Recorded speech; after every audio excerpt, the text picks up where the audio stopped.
September 6, 2022 on Roots and 6.1 FM from 11 a.m. to 12 noon or from 12 noon to 1 p.m. US time. As we come to you live from Ottawa, Canada, we'll be speaking to the Jamaicans on the Farm Work program. We'll be live on social media, Facebook Jeffrey Tavares, or Make We Talk Jeffrey Tavares YouTube channel. That's this Tuesday, September 6, 2022 on Roots and 6.1 FM, the voice of the inner city, live from Ottawa, Canada. Remember your teachers, them now.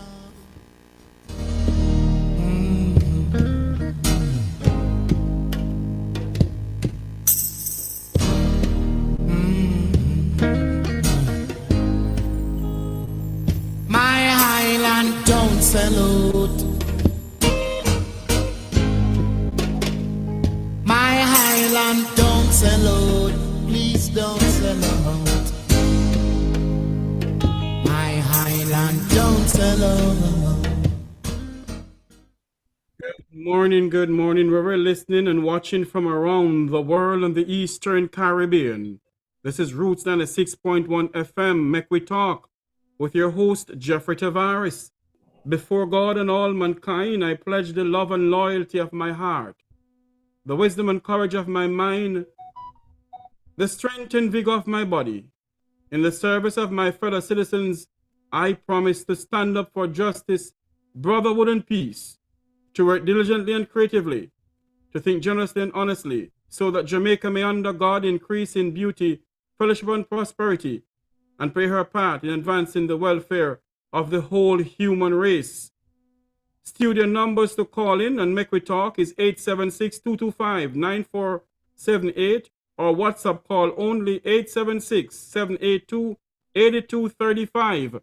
My guests are the Jamaican Farm Work Program, the Jamaican Farm Workers in Canada. Good morning, ladies and gentlemen. You can unmute your mics. I also have with me my good friend, Mr. Rattigan, who is listening in. We are gonna, can you please, we also have the president of Injured Workers Action for Justice, Mr. Sang Hung. We're gonna speak to them about what is going on, because the Minister of Labor in Jamaica, called Samuda, said that he went to Canada and he doesn't see anything. He doesn't see any hanky-panky going on. He doesn't see wherein the farm workers are being treated badly. Now, this morning, I have them on this morning, and we're gonna dig deeply in this. Mr. Sangung, can you unmute your mic for me, please, sir?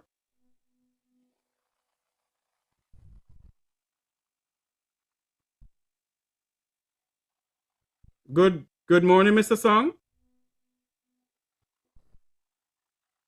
Apparently he's not ready for me as yet, but I see one person mute their mic, or two person mute their mic. Can you introduce yourself to me, please?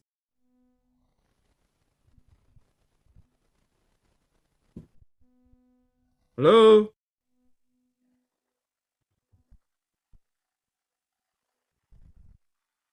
Can you introduce yourself to me, please? I can't call you by name.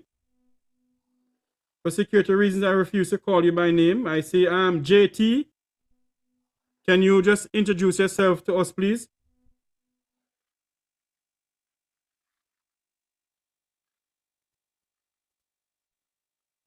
Are you all hearing me? Good afternoon. This is Chris Ramsey from Justice for Migrant Workers. I'm here as well to support this conversation, and definitely we can hear you loud and clear. Okay, thank you very much, Christopher. Mr. Sang Hung, can you go ahead for me, please introduce yourself and your other members, please? Yes, thank you, Jeffrey. Hi, my name is Sang Hun Moon. I'm with the Injured Migrant Farm Workers group called, also I'm member of Injured Worker Action for Justice, also community organizer at Ayabigo Community Legal Clinic in Toronto, Ontario, Canada. Thank you. Yes.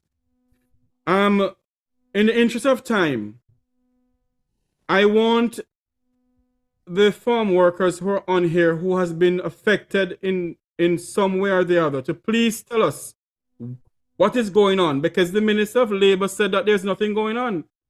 So please tell us what is going on. In the interest of time, we only have an hour here. So please tell us what is really going on. Hey, good morning. Good morning. Yes, so what is going on is that our minister is not for us and is for themselves, really. The minister showing up in Canada, going to just a few farms out of how many, saying over 500, and saying that, he doesn't see anything. But this is what we have been dealing with over the years, where, we have been pushed aside, our voices are not heard, when we try to speak up, right? It's been said that, oh, it's a lie, and it is not so, and they try to paint the picture because we do not have the same platform as they do, and so we keep on, getting pushed back every time we try to speak up. So it is not that people haven't spoken up; it's just that we haven't got that kind of platform like they do. And so what has been happening with the workers is that they've been treated unkind. We've been talked down to. We have been abused mentally, physically, emotionally. And when we get injured, we get pushed out of the country. Instead of sending us to the doctors, we have to deal with it on our own. We are sent back to Jamaica, even though when we are coming up on the program, we have to do a medical before. If you have a headache, you cannot actually. Hold on for me, please. Hold on for me, please. I would love to get other people to come on, but I have to ask you this question. When you went to the Ministry of Labor downtown Kingston, I am being told that you all strip yourself in front of people for them to test you. Is that true? Yes, you have to. I feel so. Listen, it's real slavery when you have to line up in a line naked and someone feeling up your parts, your breast. As a woman, you don't. In Jamaica. In Jamaica, in the ministry, at the Ministry of Labor, they check you back and front. You have to line up, on the line, and one behind each other. The men can see you. Okay. Let I stop you there. Get somebody else. JT, your mic is unmuted. Can you go ahead for me, please?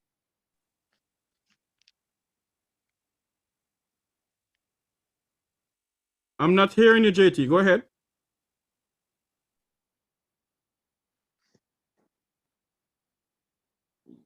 Okay. I think Okay, Mr. Pink can talk a little bit about his experience as well. Mr. Who? Samuel, Wycliffe, you can go. Yes. I'm here now. I'm giving a little bit on the working condition, right? Yes. Working condition in Canada. I start working in Canada about 1996. But the last farm that I was, the working condition was not good. Living condition was not good also. When you're working like in the field, and when you're supposed to have soap and stuff like that to wash your hands, there was none there. Right? We have to use broke the pepper or the tomato to use to wash our hand. And the only time we see like soap and stuff like that to wash your hand is when they're going to have an inspector or an auditor. They call them the auditor inspector. They give you gloves and they give you something to wash your hand. But after the auditor is gone, there's nothing more. You have to use like pepper, break the pepper, the sweet pepper, and broke the tomatoes and use it to rub your hands. So like eating, you have to wash your, get soap and something and stuff like that to eat, to wash your hands before eating. So there is always some black stuff on your hands. So that's the chemical that come off the plant. Okay. Interview. Hello. Mute your mic for me, please, before you start speaking. You're live on air. Can I have somebody else to speak, please? Johnson, can you speak for me, please? Hello, good morning. Good morning, sir. You're live on air, sir, so be careful of what you're saying, sir. Go ahead. Yes, sir. Yeah, I'm a former car whether get injured in 2016. And what I've been going through with the liaison officer. When I get injured, first she said to me, "Me cannot sue this lady, me cannot sue this lady." So I said to myself, saying, if I that she's saying to me, why she don't tell me what gonna take place? Anyway, she told me that the Jamaica license service and the Canadian government will respond for me as long as me do what they told me to do. Everything will all right. In what way would the Jamaican government respond for you? Did they tell you? They don't tell me specifics what they would respond to me. What I want to find out from you though, when you went to the Ministry of Labor downtown Kingston, yeah, to get this job, what did they tell you down there? Did they tell you that if anything happened to you, you have life insurance, you have this, you have that? Yes, sir. No, they're not telling. No, not down there. When we reach in Canada, they gave we a insurance paper. Told us that if anything happen, they will respond to us with that paper, but not in Jamaica. Okay. All right. Let me get somebody else to come on now. I see Thomas. I would like to touch a little bit on the living condition. Can I come back? Hold on for me, please, sir. Hold on for me, please. We have so many people here and we'll have an hour on air. So let me get somebody else to come on and I'll come back to you about the living conditions, sir. Okay? Okay, all right.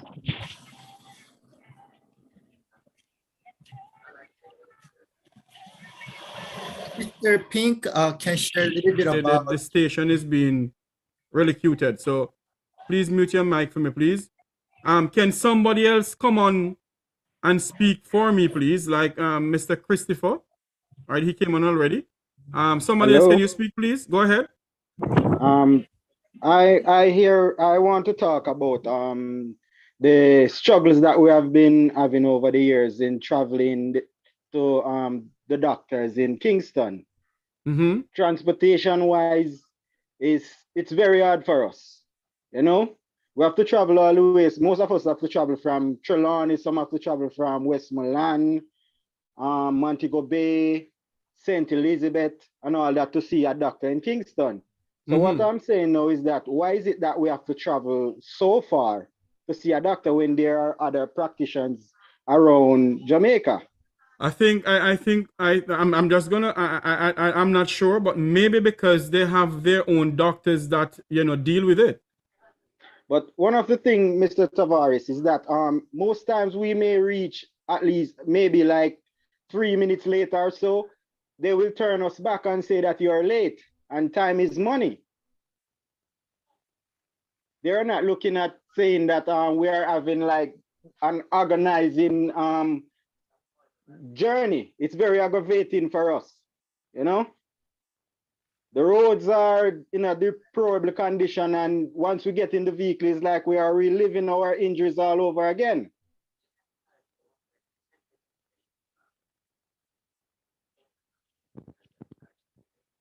Jeffrey, can I kind of add on what Jay Todd is talking about? Can I Go ahead. Go ahead. Yes. What I think Jed Todd wanna try to say in terms of when you get injured. Sangwon, can you come on camera, please? Yes, totally. Yeah. Put on camera. Come on camera, please. Okay.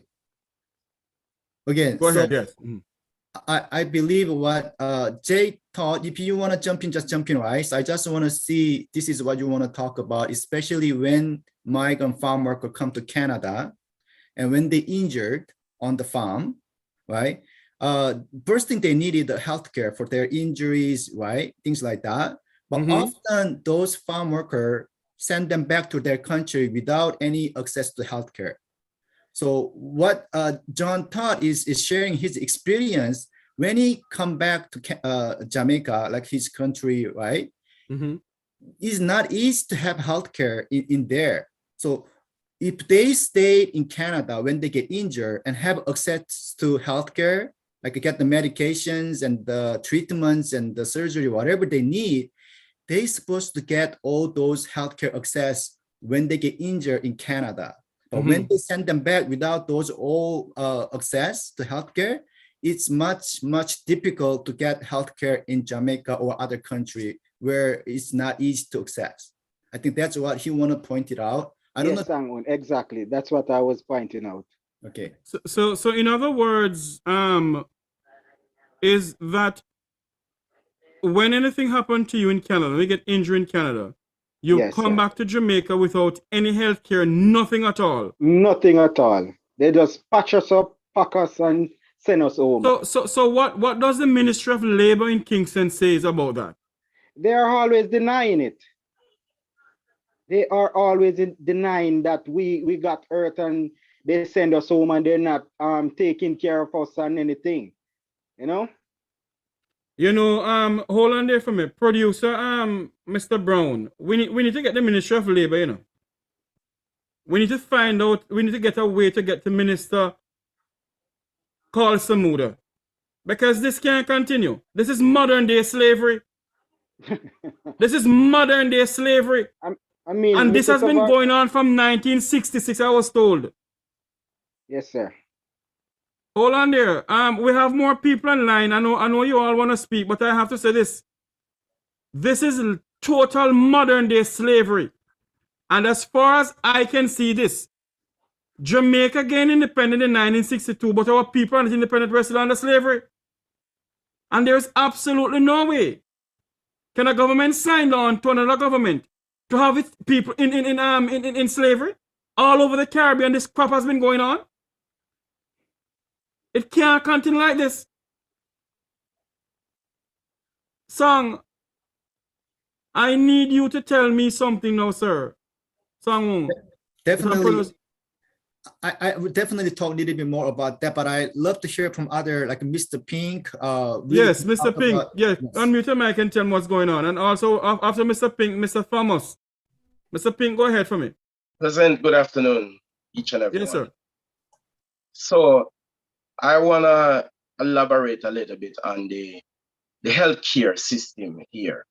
So when you landed in Canada, you get this insurance pay document that you signed on to, that you automatically pay into here.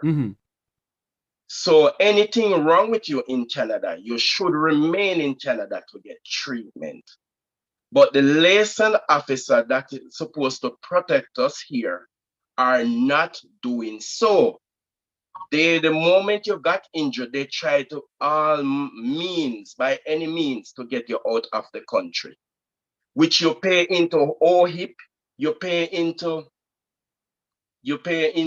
ODSP, you pay EI, you pay all the tax that a Canadian citizen pay here, but you are treated less than human and not a Canadian citizen. So we are demanding an arrival in Canada, because this is a millennium age.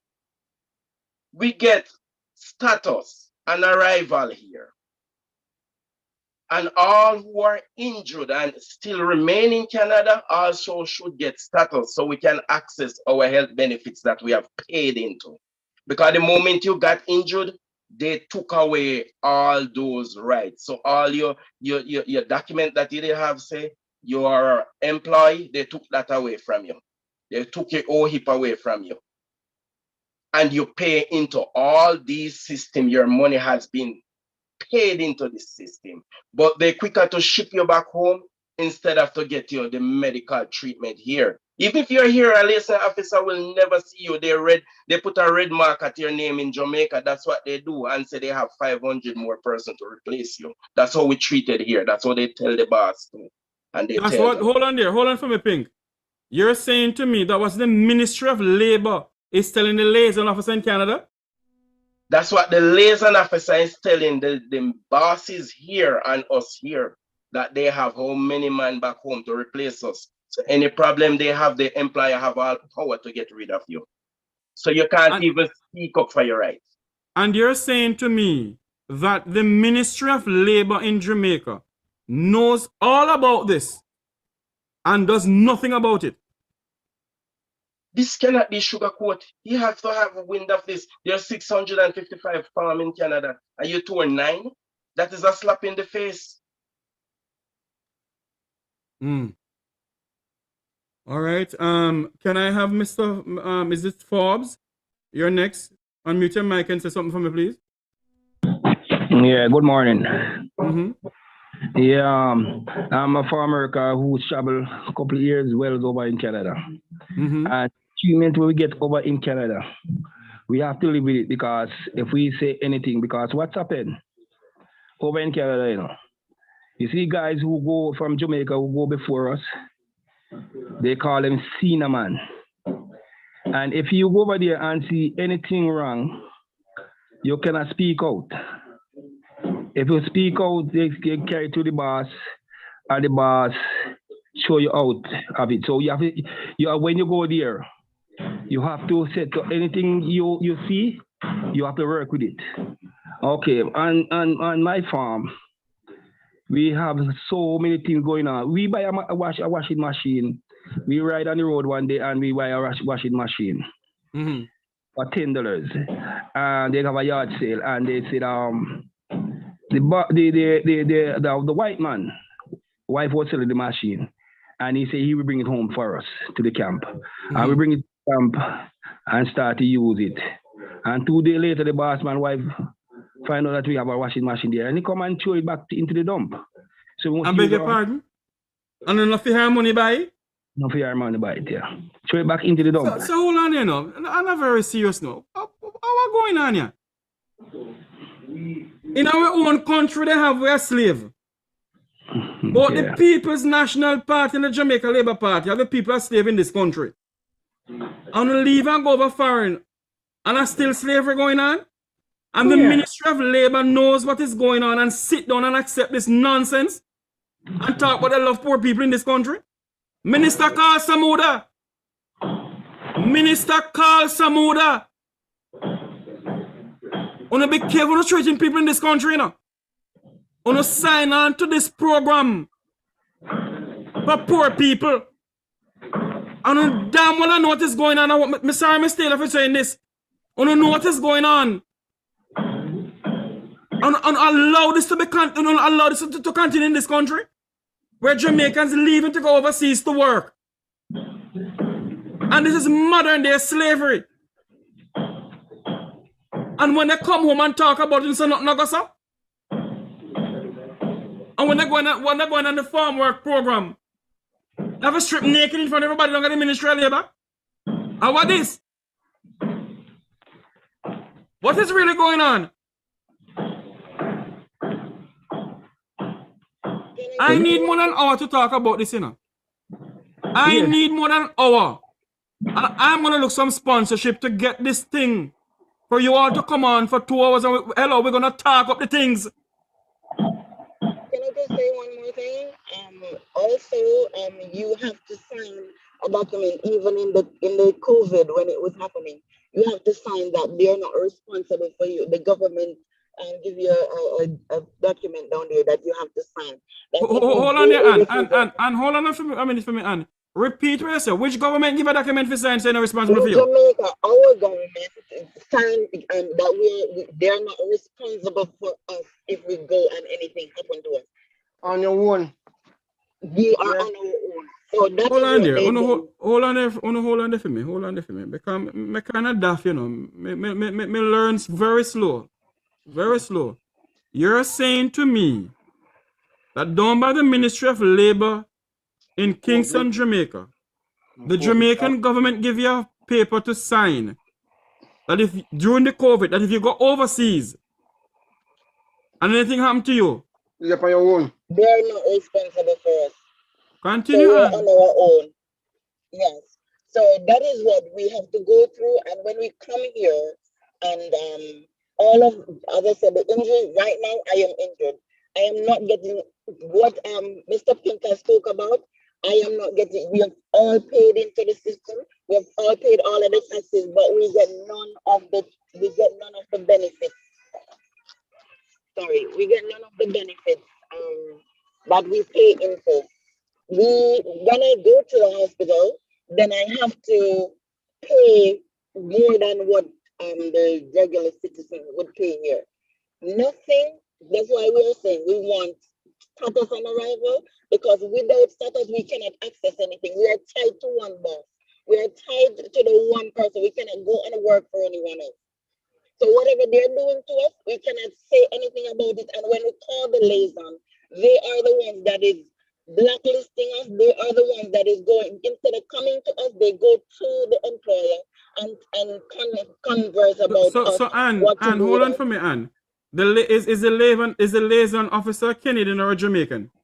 Jamaican, which I is beg your supposed to pardon? be, they are Jamaicans that are supposed to be representing us, and also they are getting like $75 out of our pay. So them they get money and they quiet to keep them mouth shut. Obviously, their hands is in the boss pocket as well. I mean, they are working for the boss, not for us. They are working for the employers, not for us. Because when we call them, what happened is that for me personally, I can tell you, the liaison take the letters that I'm supposed to get to for my injuries. They did not give me any, and they signed. We don't see tax paper. We don't know what T4 form look like. We don't know what anything look like. We don't sign for anything. They put what they want to put on their paper, and they draw whatever they want to draw for tax for us and all of that. What we have paid into tax, we get none of it. We get almost nothing. Right? I still haven't gotten my tax from 2014 still. They are treating And us hold on in for every me, way. and hold on for me. I have to take a commercial break to pay some bills at Roots. Wherever listening, watching from around the world, this is Roots 96.1 FM. Make we talk. We're talking to the Jamaican farm workers in Canada. Is it modern day slavery? We'll be right back. My Highland don't sell out. Please don't sell out. My Highland don't sell out. Become the hero on the scene by taking the COVID vaccine. Get vaccinated as soon as you get all the facts. Don't listen to the rumors. This vaccine might just make it possible for teachers to sit face to face with schoolers. This vaccine make it safer for everybody, from the young to the elderly. Don't you want to go back to living normally when things were more orderly? And if you want to live a long good life, then we all have to do what's right. So let's get vaccinated along with the heroes on the front line. A message from the Ministry of Health and Wellness. At MOJ, Ministry of Justice, come access quality service to keep order within the nation. We put together good legislation, legal aid to your pocket. A little is child diversion for you to need expertise. Victim service will help you cope with grief. Restorative justice, build back the peace. No matter where you come from, how we say justice for all Jamaicans. MOJ, Ministry of Justice, come access quality service. MOJ, taking justice to the people of Jamaica.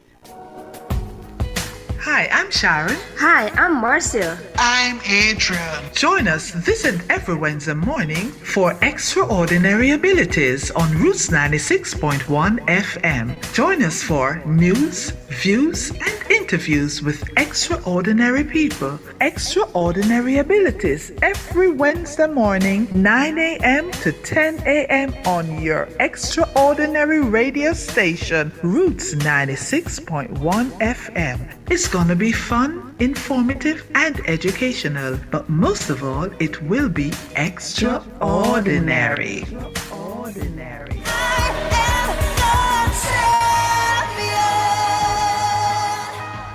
Backyard Magazine presents the Music Feel Reggae Show on Roots FM with Music Feel, DJ Sogi and SK. Every Wednesday, 5 p.m. till 6:30 p.m.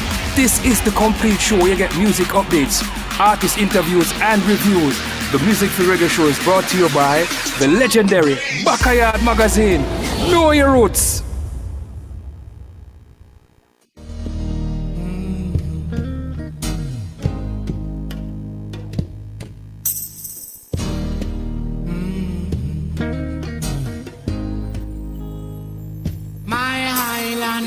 Salute.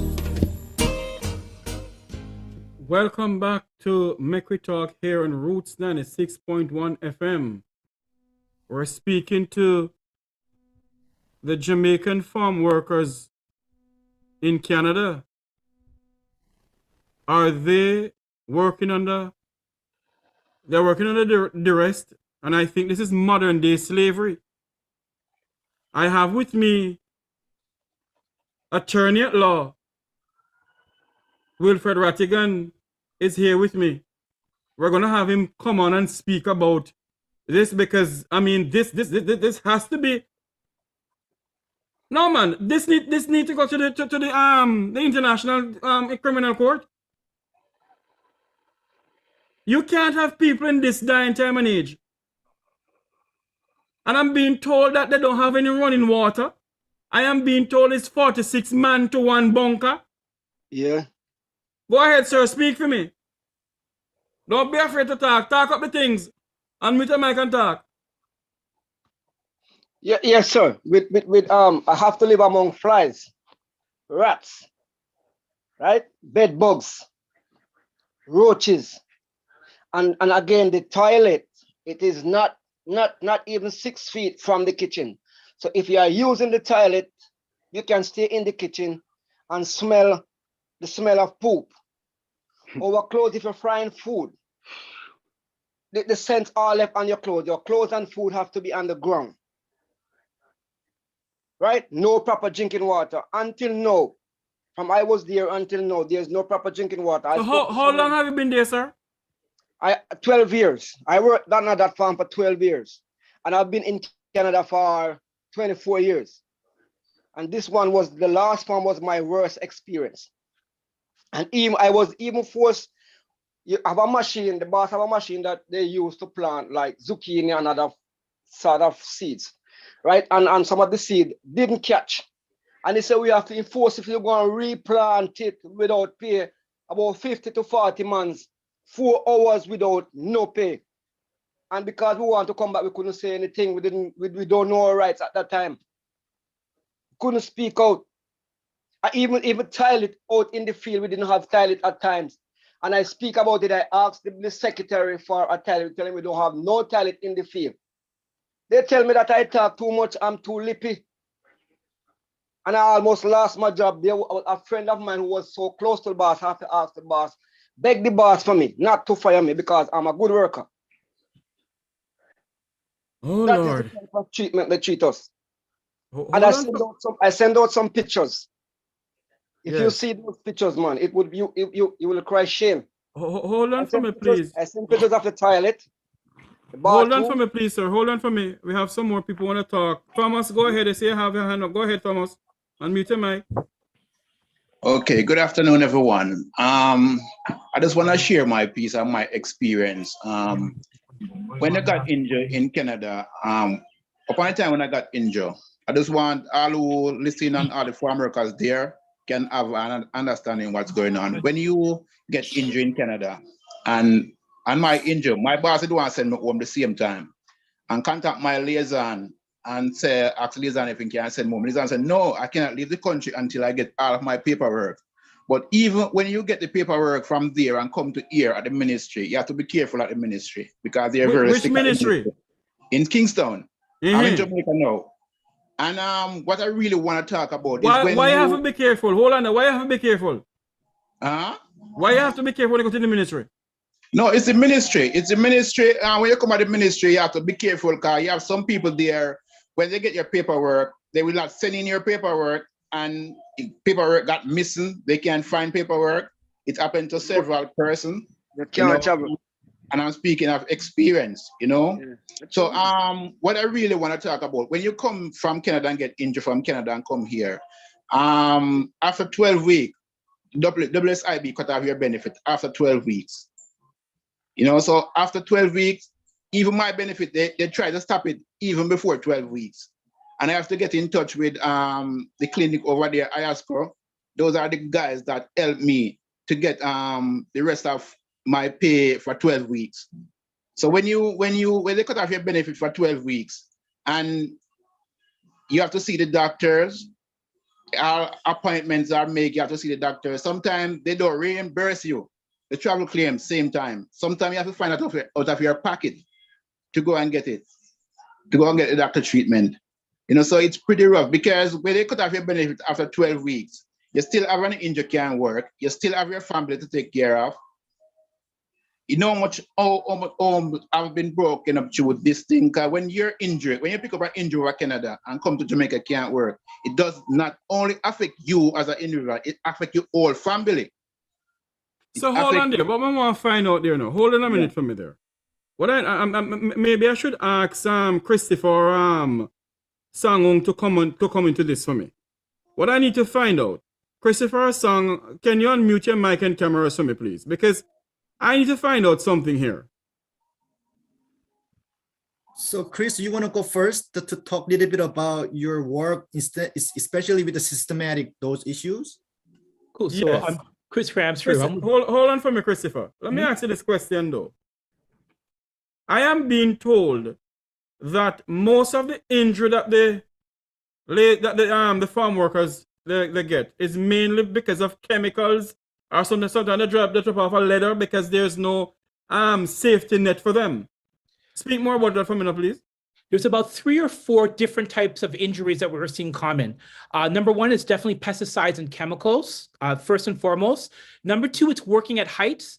Number 3, it's lower back or body injuries. And number 4, it's going to be long-term occupational hazards and diseases. So it's fundamentally important for us to understand, according to the International Labour Organization, agriculture across the world is in the 3rd most dangerous form of work. Okay, internationally, it's a problem. In Ontario and many other of the jurisdictions across Canada, there is very limited, if no real protections for agricultural workers. There's no industry-specific protections. So when you're working at 10 or 15 heights in a greenhouse, there is no protection.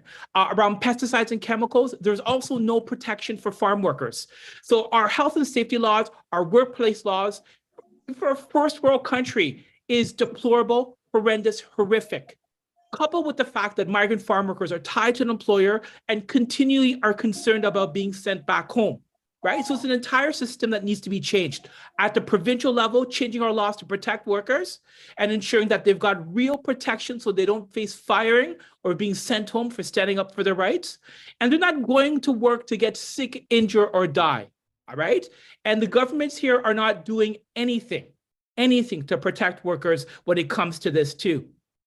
Can you tell me this? Do you know about the contract? Because I'm trying to get a copy of the contract, and I'm gonna ask my good lawyer who is on the platform here with us, on the Zoom here with us, Mr. Wilfred Rattigan, if he could get a copy of the contract that both the farm workers sign up to, and there has to be some contract that the Jamaican government signed with the Canadian government. So the contract's online, all right? I'm briefly going to go over the contract, and then I'll turn Please. it over to the rest of you. Okay. Okay. So yes, Canada and Jamaica signs a contract yearly. All right. And there's annual negotiations that occur usually around November, December. And what I noticed a couple years ago, somebody did a Freedom of Information request, and I looked at the long list, the laundry list of issues, and issues reflecting workers' rights were at the bottom, and those issues were not being dealt with. Workers are not at the table. All right. You have to remember the program is an employer-driven program. So it was set in place for employers, not for workers. And the other critical parts that I want to very briefly touch about is that a lot of the protections that are supposed to— Hold on for me. Remember, I'm going to say, because let us say something before you go any further. I'm going to ask you all to stay on for me, because we're going to go off air at 12 o'clock Jamaica time. I'm going to continue, because I am live on my Facebook and YouTube channel. Can you all stay on for me after 12 o'clock, after 1 o'clock our time? Okay, good. Okay, Continue. sir. Okay, Mr. Tavares. Yes, sir. Yes, sir. Just very briefly, because I want to turn it over to the sisters and brothers to speak. Right. There are no real protections. The international contract that they sign is really soft law, no real enforcements, and there's a power imbalance embedded in this contract, which protects employers and does not protect workers. I'll end it there, give time back to the people to speak. Can I add one more thing? What just Chris talked about, the agreements, especially between the Canada and other country around the world, including Jamaica, Caribbean country. The reason why they create this program and this agreement, because as Chris says, agricultural industry is a very, very dangerous industry, right? So that's how they create this program to bring people in, because no one in Canada, workers, want to work in this industry because they know many workers killed on the farm and they get injured. So no one want to work on these conditions, right? So that's how they create this exploitative program to bring people in without fixing this problem and create a health and safety environment for workers. So this is why we call this is a systematic racism, systematic problem that intentionally the employer and government between the country create this program to exploit. And that's what they call modern slavery, things like that. So we're gonna hear more from the migrant farm worker here. And I know Mr. Johnson and Todd talk about specifically when they get injured, what happened with the WSIB, which is the Workplace Safety Insurance Board that's supposed to provide the incomes and the healthcare benefits and all other, but it's not really helping those migrant workers particularly because there is a racism and discrimination in the system. So let's hear from them. One more thing, also understanding that most of the workers that have been injured have not been recorded because they have been put back home before even sent to the hospital. Some have gone home and died, and some, you know, you just never heard anything from them because they have no way of reaching out. They don't know any. When you come into Canada, you don't get to go places like, you know, your home. You know, it's like you're in prison. You go to work, the takes you to work, it takes you back home, and that is it. If you have to buy food, they take you to where they want you to buy food. And, you know, things that are almost expiring. That's the store that they take you to a different store, and you have to buy whatever is there. You can go to a different store, ask the friend in town for you that this amount that comes here, right? In every way, understanding that we are not getting a fair, we are not being treated fairly in any way. We don't, this is recorded at the ministry, and they mark off and say we did something. Instead of saying what the truth is that we are injured.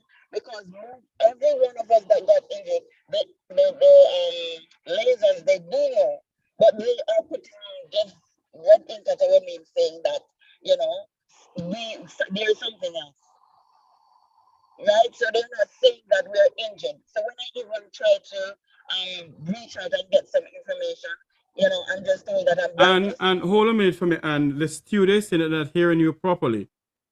They're not hearing us. They're not hearing you properly. So can you just fix your internet system for me? Let I go to somebody else. Me know how to do it. And mute your mic and just fix what you have to fix for me, please. Somebody else come on for me. With me, Johnson. Mr. Johnson, go ahead. Yeah, when they send me out here, they send me out to a doctor. And when I went to see the doctor on 3 occasions, and I thought the doctor was going to take x-ray with me, and he didn't. And when I asked him, sir, what about an x-ray? He asked me if me have money to do x-ray. Anyway, he take the x-ray book and write up it with attitude and push it give me and told me that if I want do it, me do it. Anyway, I've got to it and do it, and when I do it and carry it, go to him. As he opened the x-ray, he closed it back and said, the x-ray said me all right. And when me come back there, he gonna discharge me. When he discharged me and that is weird. That is in Canada? No, in Jamaica. Mm-hmm. And when I have to go and see a bone specialist, he asked me for the result. He asked me for a result at the copy of the x-ray. And when I go and go for the result, the lady who did do the x-ray, he said to me, say, you know that you got to do another x-ray or an MRI. And I said, what you say? She said, you hear what me say do? And when I take the x-ray to the bone specialist, he said that nothing on it. So when I get to understand, the doctor used an x-ray which don't come out good and discharged me and wrote back to the WSIB and told them that a maximum recovery.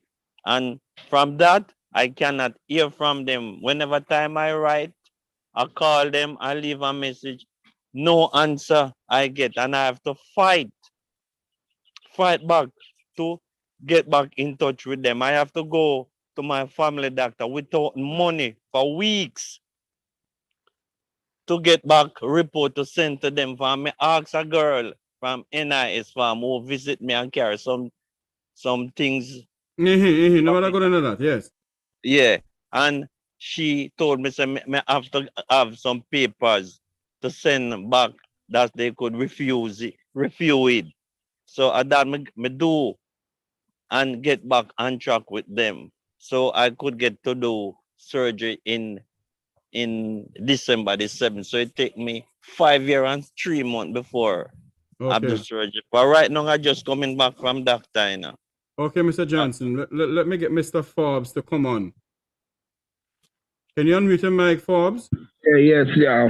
Yeah, when I get injured in Canada, 2018, when I was working on a machine and I was packing something. I don't want to call him because I don't want nobody to pick me up. And when I go, the bag, we about 90 pounds, where we are lifted up to pack. And when I lift up the bag, go down and lift up the bag and come up back, I find myself cannot come up. So I called to the supervisor and tell him that I feel like something break off my back. When in 15 minutes time I cannot move. So they call the boss and the boss said get him in.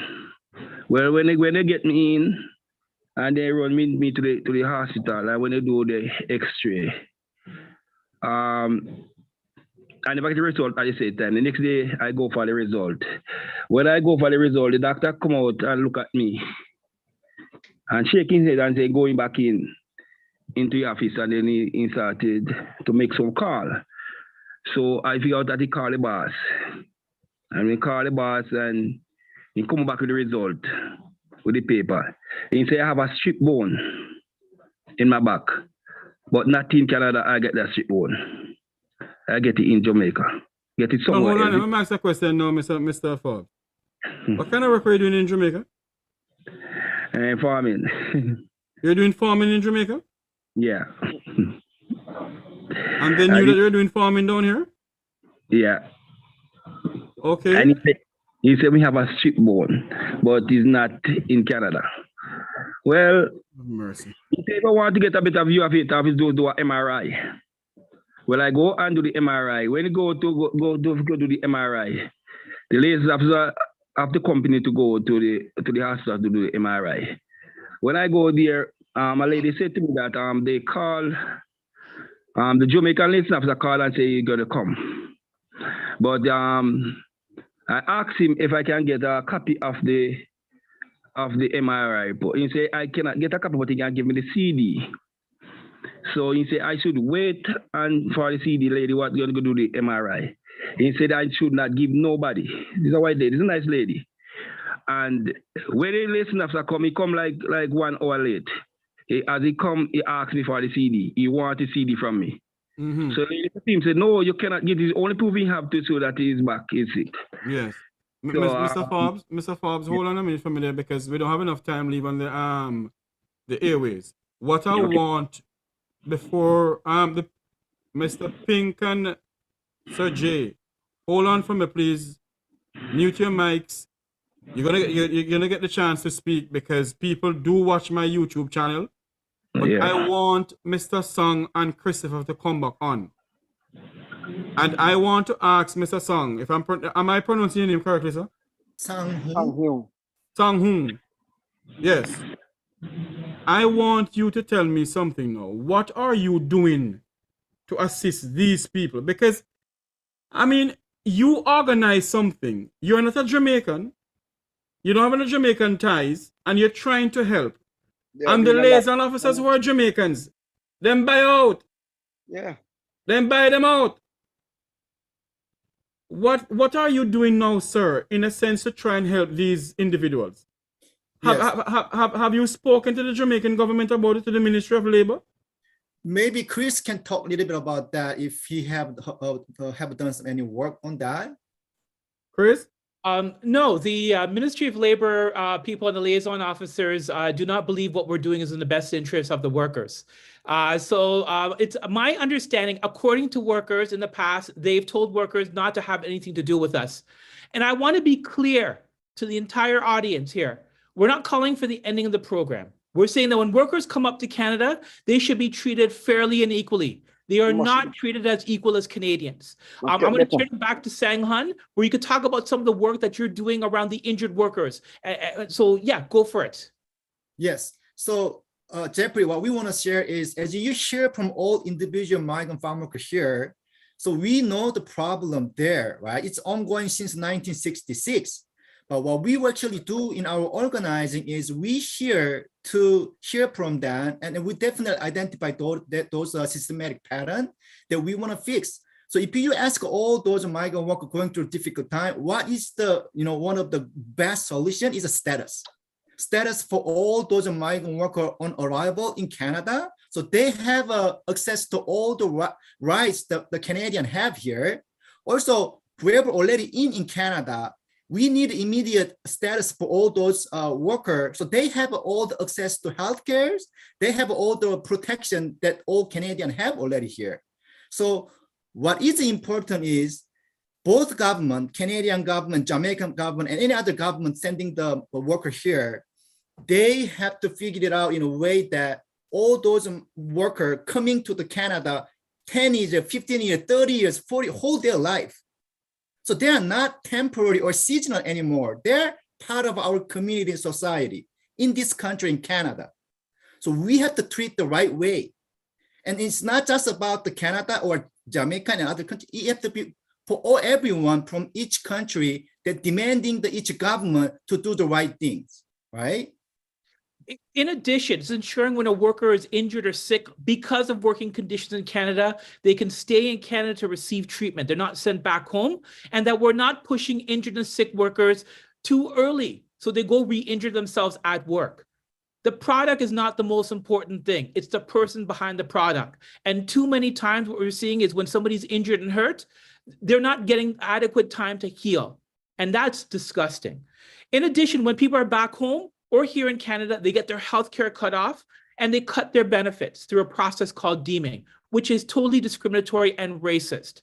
It's not fair, it's inadequate, and what the Jamaican government should be doing is supporting our demands for fairness for farm workers, whether through permanent residency or ensuring that injured workers can heal properly to take care of their families, and that we do not download our healthcare responsibilities onto the countries of the global south. This is a first world problem that should be fixed here. We shouldn't be basically discarding and disposing of people who are families, who are brothers, fathers, uncles, aunts, sisters, mothers, grandmothers, and having their healthcare deteriorate because of the racist injustice here in Canada. That's great that Chris talked about those systematic change in Canada, especially in Ontario. We are actually doing some test case in the system around those 12-week deeming that people talked about today.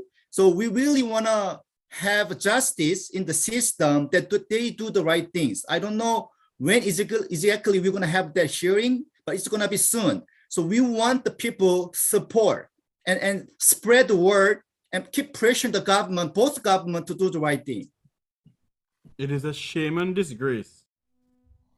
This is a shame and utter disgrace that you have your citizens subject to modern day slavery. And it has been going on from 1966.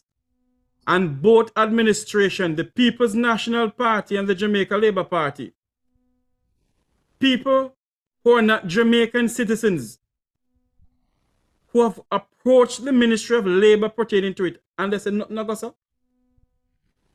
Huh? I honestly, I see where somebody,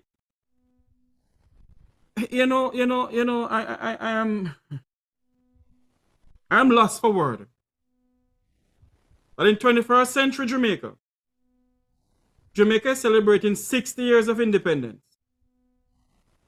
And they're talking about to come and live and work for 2030 vision. When our government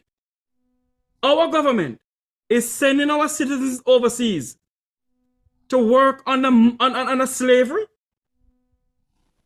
and they do nothing about it, and the Minister of Labor have the audacity to be telling the people of this country that nothing is going on. He has got over all the forms and blah blah devils know what. Carl Samuda, would you want to know your picking them for working in this condition? Carl Samuda, would you want any of your children to be working in this condition and any member of your family to work in this condition? And those liaison officers over there who buy out, because them buy them down out. What is going on? What is really going on? I am hurt to know that my fellow Jamaicans leave our country for a better way of living, and this is what they're going through.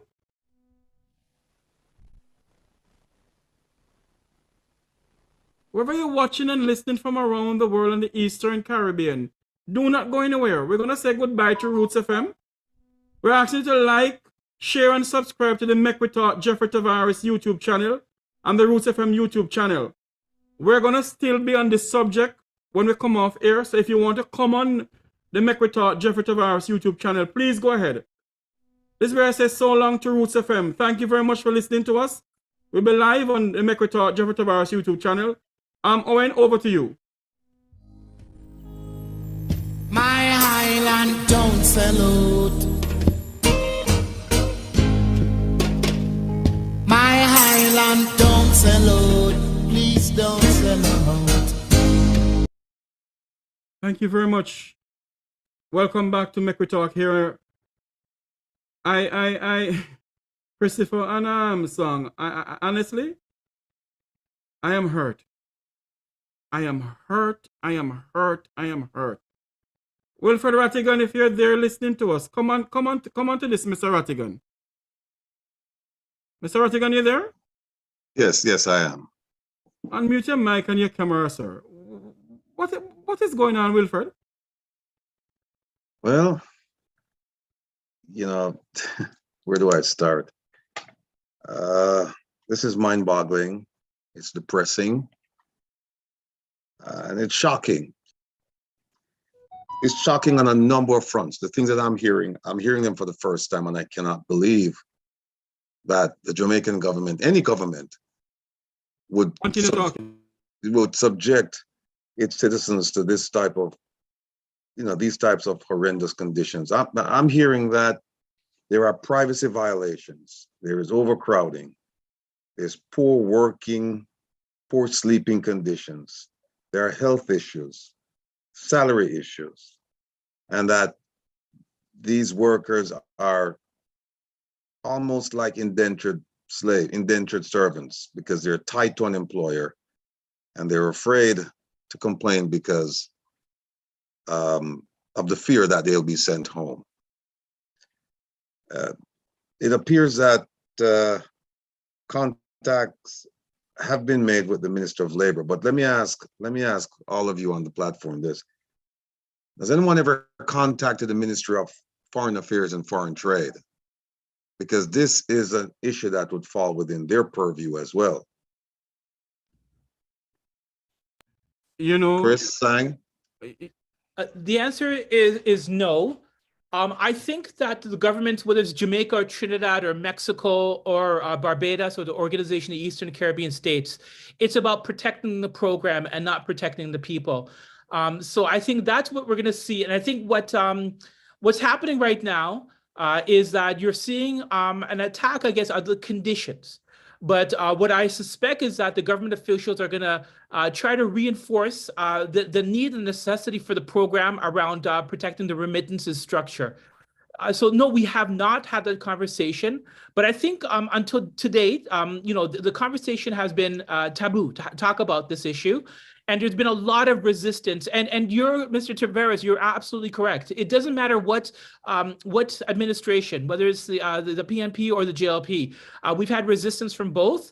And we've had some heated conversations and debates with previous ministers of labor on these issues in the past. So there hasn't been any movement. Hold on there. Yep. Go ahead, Rocky.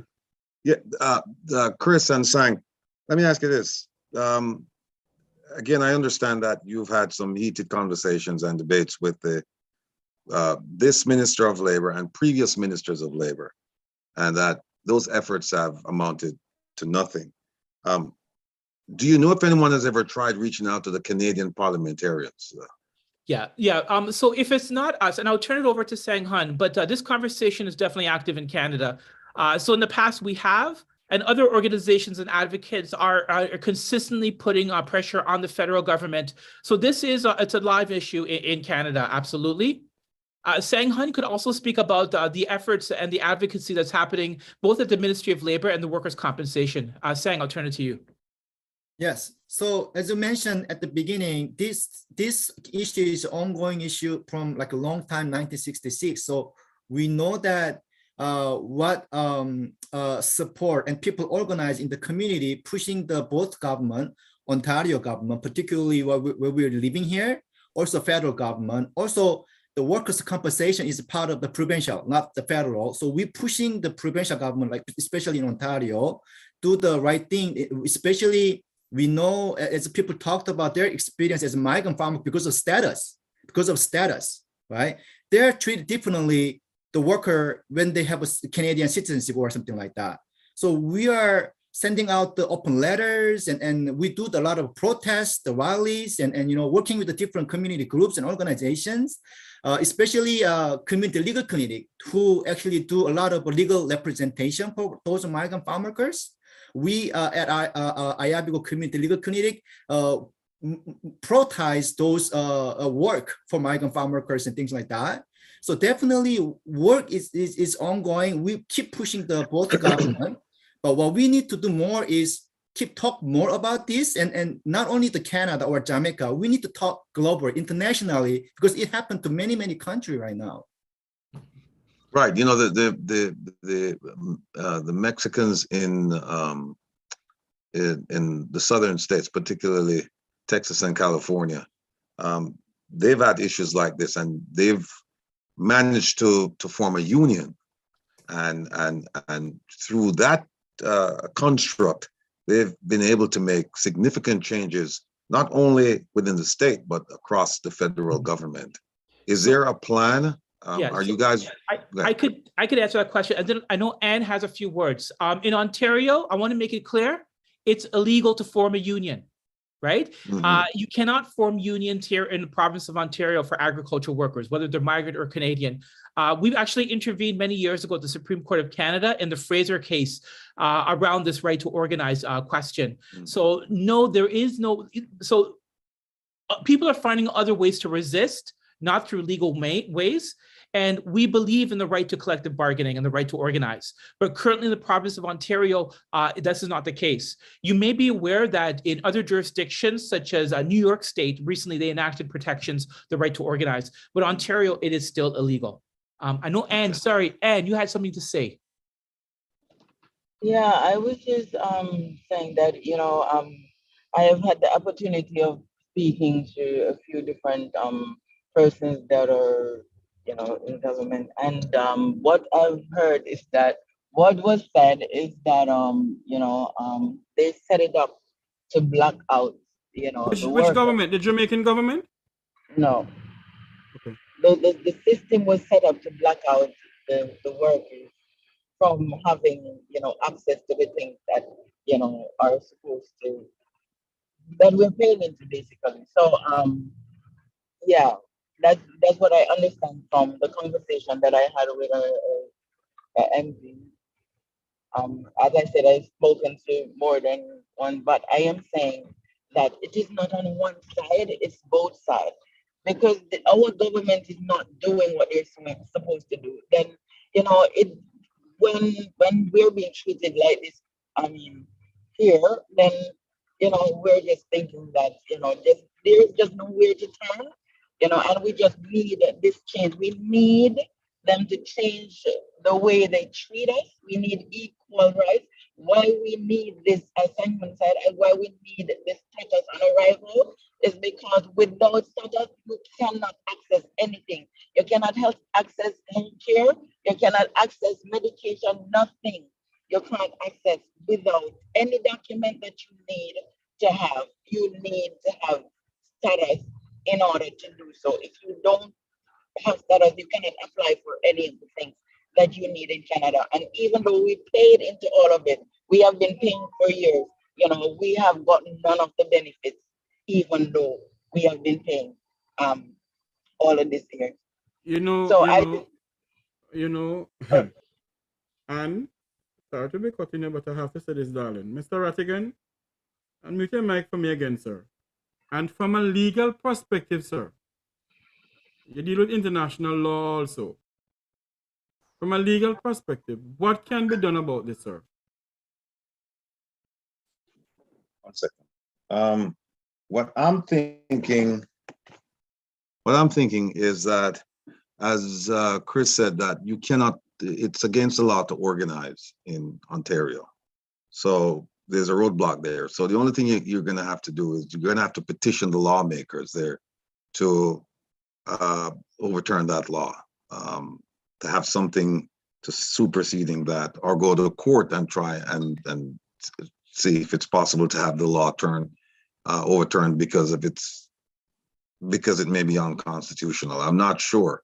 What I'm looking at is to approach it from the perspective that the Jamaican government is not doing what it should be doing to protect its citizens working and living overseas in this situation. And I have no idea this was going on since 1966. As Sang says, it's been going on since 1966, and the issue spans both parties, where every PNP, JLP, doesn't matter. It's same old, which tells me that there is something going on there that we need to uncover. And what I plan to do is to raise this issue with both ministries, but particularly the Ministry of Foreign Affairs, because they should be able to speak to the Canadian government and say, listen, you're treating our citizens as modern day slaves, and this is unacceptable. And approach it from a diplomatic standpoint, since the legal standpoint is going to be very difficult. It's an uphill battle. And of course, you don't want to do anything that's illegal. But at the same time, you can't stand by idly and watch people get injured and they're not being paid. They're not being paid. And then the conditions that they have to work under, the conditions are deplorable. And so these things need to be brought to the attention of both ministries forcefully. We can't let it just, be a 4-day media event where we talk about it now and then it's forgotten 4 days from now. And then something happens 2 years from now, then we bring it up again. So as far as Jeffrey and I are concerned, I'm sure he'll join me in this. We need to echo the sentiments, the difficulties, the challenges faced by these farm workers to the Minister of Foreign Affairs and the Minister of Labor, because I think that's the only way we're gonna have to apply pressure from both ends. And since Sang and Chris, they're doing their level best to raise the issue in Canada, I think we ought to do something in Jamaica. We ought to raise this issue and make it more than a 4-day media event. We need to keep this on the front burner. Yes, we need to. The Minister of Foreign Affairs, she's already she's got issues already that we've identified, and this is just going to add to it. So she must take action, and we're going to demand that action is taken, because we can't afford to have this go on beyond 2022. It's been going on since 1966. It's time for a change. The system was set from Hold on for me, sir. Hold on. No, I was saying we need the old law, the old law to be completely torn up and a new law put in place where we are treated as equal in whichever country we are, and all the benefits put in place, we are able to access them. We are not able to access the things, even though they say they are there on paper, there's none to access. So we need the law to be rooted up completely. That from how much 66 years ago until now, we need it to be torn up completely and revamped. We need it to completely change. We cannot have the same thing happening to us, and God forbid our children come and try to access the same, avenue. I can't imagine what will happen to our children. Right now, this is breaking bodies, it's breaking bones, it's breaking homes, it's breaking, mentally, physically, emotionally, it is breaking us. And we are tired of being enslaved by our own country and Canada as well. We need a complete Jeff, change. let me just add this to say that, go ahead. If we're asking the Canadian government to treat the farm workers equal to Canadian citizens, that might be unpalatable for them. It might be difficult for them for lots of reasons. However, what we can ask them to do is to provide basic human rights to these folks. Right. And that's not asking for too much. And I think that's where the focus should be, because if we raise the issues to say, well, we should treat them just as they treat Canadian citizens, that might be a step too far. I think we ought to. But why is it that we're paying in, but we cannot access the same treatment if we're paying in all of it? Well, So Anne, one second, Anne, and I agree with you 100%. Whatever you're paying for, whatever benefits you're paying for, you should be able to access those benefits. All I'm saying is that if we raise the issue to say, well, we should be treated equally to Canadian citizens, you might get a lot of resistance to that. But if you're paying into a system, you should benefit from that system. We have to look at the historical records. I know Mr. Pink wants to say a few words. Mr. Pink, do you want to go first and then I'll respond? Yeah, sure. I want to touch on it. As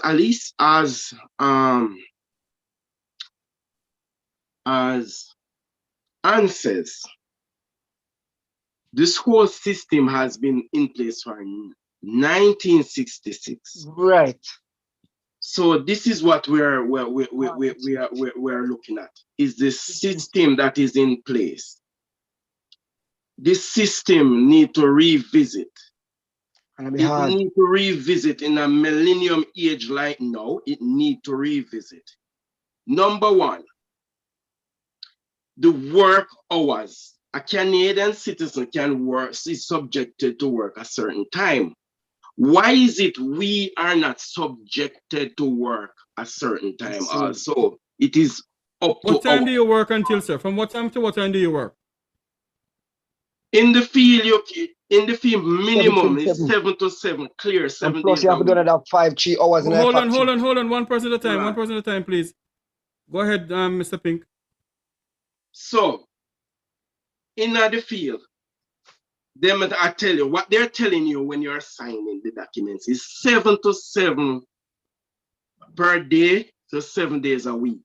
But you're going to do more than that in the field, and also when you're done in the field, if they allow you to finish in the field, because they might come for you like 7 o'clock or 5 o'clock, and you're gonna do an additional 8, 5, 6, 8 hours, sometime beyond that too. Because you have times where you go to your bed and you cannot late the next morning. You have to wake up for By 7 7, o'clock. by 7 again.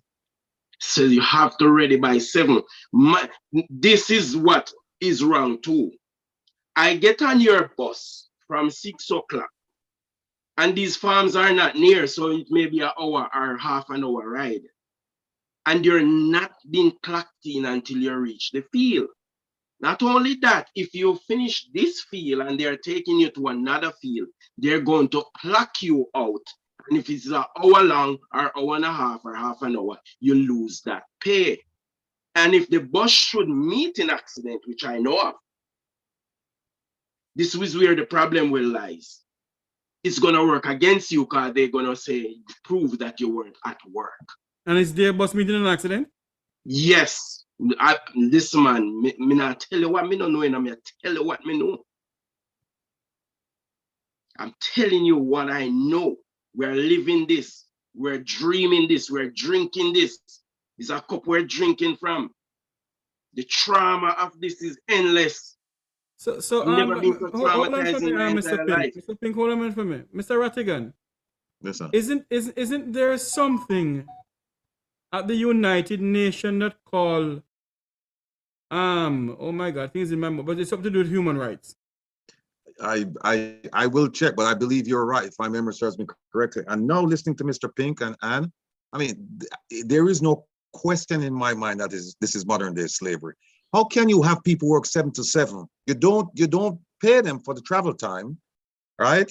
You don't pay them for the travel time, and then you also require them to work beyond the 7 to 7, either in the field or somewhere outside off the field. Chris, Yeah, what are your Mr. feelings? Radican, there's a couple things here.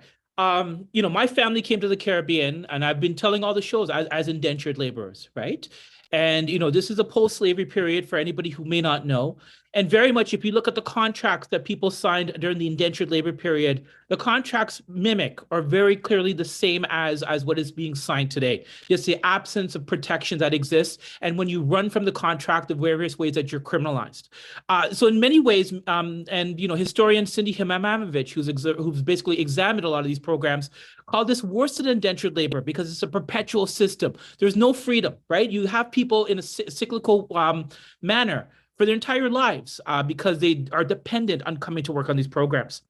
Second of all, the question here about status on arrival, and I want to go back to both the Hansards, the Canadian Parliamentary Hansards, and the documents that emerged before the existence of the programs in 1966.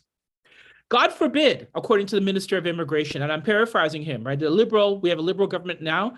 1950s, you had a liberal member. God forbid you could not think about threatening with deportation somebody who was of a European, right, to come to work on the fields and farms. They must be accorded all the protections of the rights, of course, when you're talking about white people.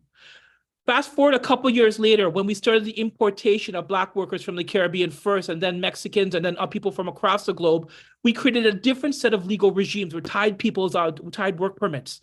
So very much racism plays this important element of this unfreedom that we're talking about here. We had periods of times in Canada where white people came, white Europeans and English people came as freed laborers. It's only when we had this restrictive nature of a tied work permit with the emergence of Black labor in Canada. So I think this positioning and pivoting about differential treatment based on, the same people, the same empire, but how different people were treated, I think it's important for us to understand. Also, so that's on one side about our immigration laws. I'm going to quickly turn to the employment standards laws too. And Leah Vosco and Eric Tucker wrote a really important paper examining the employment standards regime here in Ontario a couple years back. And it's important to understand for farm workers and for the international audience, many jurisdictions in North America, once in the great modern world, you see a common theme. Agricultural workers are exempt from minimum hours of work, in many cases, minimum wage, overtime pay, holiday pay, piece rate system. All of these comrades could tell you about the piece rate system and how it destroys bodies and things. So wage theft is huge. And the provisions that are supposed to protect workers do not exist. And even the little minimum protection. So I was at a camp last week. And in Canada, for people who may not know, it was Labor Day on Monday. Yes, here in the United States too. Yeah, so it is Labor Day. In Ontario, the law is this, all right? It's complicated, but I'm just going to talk briefly what it is. After 13 weeks of work and of working here in Ontario, okay? And yesterday, for instance, if you worked 50% of your time as a harvester, you're entitled to holiday pay, time and a half. Okay? Very, very, very seldom does that ever happen. And talking to those guys, do you think they're going to exert their rights and try to get that? No, right? I'm planning this Sunday when I go out to the Windsor area and to talk to workers about this and about these rights. And even if they've got some of this right on paper, because they know that they can be disbarred or repatriated for standing up for their rights, they're not going to do it. The second component is about access to justice. We're a volunteer organization, and Sang Hun's organization, they are the leader in workers' compensation, but they're also very limited in capacity. So access to justice to fight these cases is also extremely critically important and doesn't necessarily exist. I would like to add one more thing about, like, as Chris talked about this, why status for migrant workers is important. We demanding status for all, whether it's from European white people, but we want to make sure that those people, Black people, Asian people, they have access to such a status. So that's what we call status for all. So when we have people from Ukraine with the war crisis or whatever, we consider it's an emergency. Canadian policy have the emergency immigration status, they accept them, right? Then if we don't have a migrant farm worker in Ontario, Canada, there's no food. It's more than emergency crisis will happen in Canada, right? Now, why we cannot provide status for those migrant farm workers? So we really think about big picture that why status for migrant workers is important, because this is what we have in Canada. Those people contribute to our economy, our food. Without those migrant workers, there's no food in Canada. So that's why we are demanding status is for all is important. Let me ask this question. Let me ask this question to all of you on the program. Here's what I've documented, what I've heard and what I've written down in terms of issues or complaints. That the worker is tied to an employer and is afraid to raise any complaints for fear of being repatriated. 1. 2, there are privacy violations when you go in Jamaica to get examined. 3, long work hours, and you're not compensated for travel time or the extra or anything past 7. Overcrowding, poor working conditions, poor sleeping conditions, health issues regarding injuries and how they're treated, how you're viewed by your doctors. Problem with salary, remittance structures. Now, and also pesticides, insecticides, heights, lower back pain, all of these are connected to health.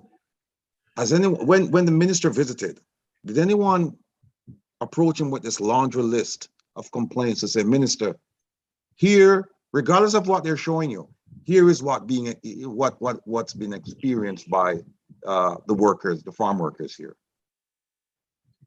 That was fixed before that was fixed before the Ministry of Labor visit. So when he came, Wycliffe, what did he see when he came? When I came to Canada? No, the minister. I only hear you come and say the condition, what the farm workers are saying is not true. But my experience that I had, it is different from what the minister is saying. Wycliffe, here's why I raise it.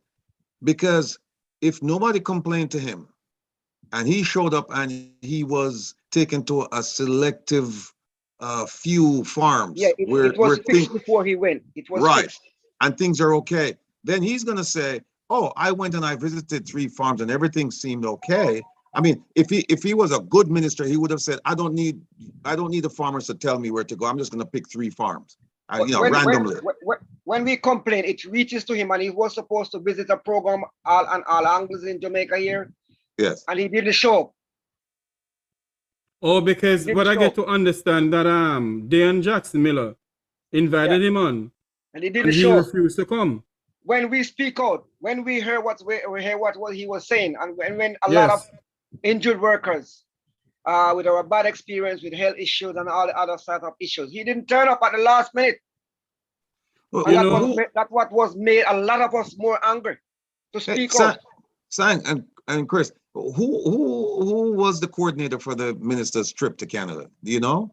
No, we don't know. We had no idea the minister was coming on our end, and we don't know who the coordinators are. Hold on for me. We have to get in contact with the Ministry of Labor. Yeah, they need to tell me. Right. And I'm not going to stop until they tell me. So, in addition to the letter that was sent out prior to the Minister Samuta's arrival to Canada, we were involved in a historic human rights case involving racial profiling of migrant farm workers. Yes. 54, so you heard about this. A group of migrant workers, both Trinidadian, Jamaican, and I believe some Dominican workers too, 96 in total, were subjected to a DNA sweep where the police took their DNA. And this was a case of racial profiling. In a nutshell, the OPP, the Ontario Provincial Police, was found to be guilty of racial profiling and discriminating on these group of workers based on race, color of skin, and place of origin. And the decision was quite damning in many ways because it talked about a culture of fear. It talked about the fear of repercussions of losing work and the complicity of the employer in collaborating, but also threatening the workers if they did not participate in this DNA sweep. Why I'm bringing this up is that both in decisions from administrative tribunals, but also legal decisions, it's clear from so far what's been litigated that there are systemic issues. So whether the minister was able to get this laundry list, the Ministry of Labor is quite clear, and they know about these decisions. They knew about the DNA sweep, in fact, and what did they do about it? Nothing, absolutely nothing. The other thing for all these workers here that are taking part in this call today, and for the advocates, what we're doing is basically engaging in work that nobody else has done, right? So all these systemic issues that injured workers are facing, both through the advocacy of the injured workers group and the comrades who are here today and Sanghan's legal clinic, they're taking on questions of law and law reform that nobody ever thought about. When we undertook this case around the human rights, the racial profiling for migrant farm workers, this was also very new. Nobody were looking at the intersections of the seasoned agricultural worker and policing in rural communities. So a lot of this stuff hasn't on one side been tested. Number two, it's because these are such a vulnerable community, people expect vulnerable workers to just accept injuries, accept their conditions, accept racist policing, and not to fight back. But clearly, again, from the injured workers group, the migrant workers involved in the DNA case, people are trying to organize to show that they're not just going to accept deplorable conditions. They want change. Chipper, I see where I have my good friend Chipper there with us. Chipper, you have anything to say pertaining to what is going on? Unmute your mic, Chipper, and speak. Pleasant good afternoon, my fellow panelists. Pleasant good afternoon, everyone. Mr. Minto. It's very heartbreaking to know that as a Jamaican, we are taken for granted, even overseas, when we are providing our services that should be utilized in our own land and our own nation. And we go out overseas to seek better resources, and we are taken and treated like prisoners. It is really disgusting to know that my people are treated like modern day slaves in an economy that needs them. We're not wanted, we're needed. As Mr. Song Hong said, without us, there would be no food in the nation, and we are treated like bottom feeders, and that drives me crazy. So I've just been sitting here in utter disgust, both for the Canadian government and our local government, for how they handle our people. Wow, Mr. Rattigan, I honestly, I am lost for words, and it's the first doing this program that I am lost for words pertaining to something like this.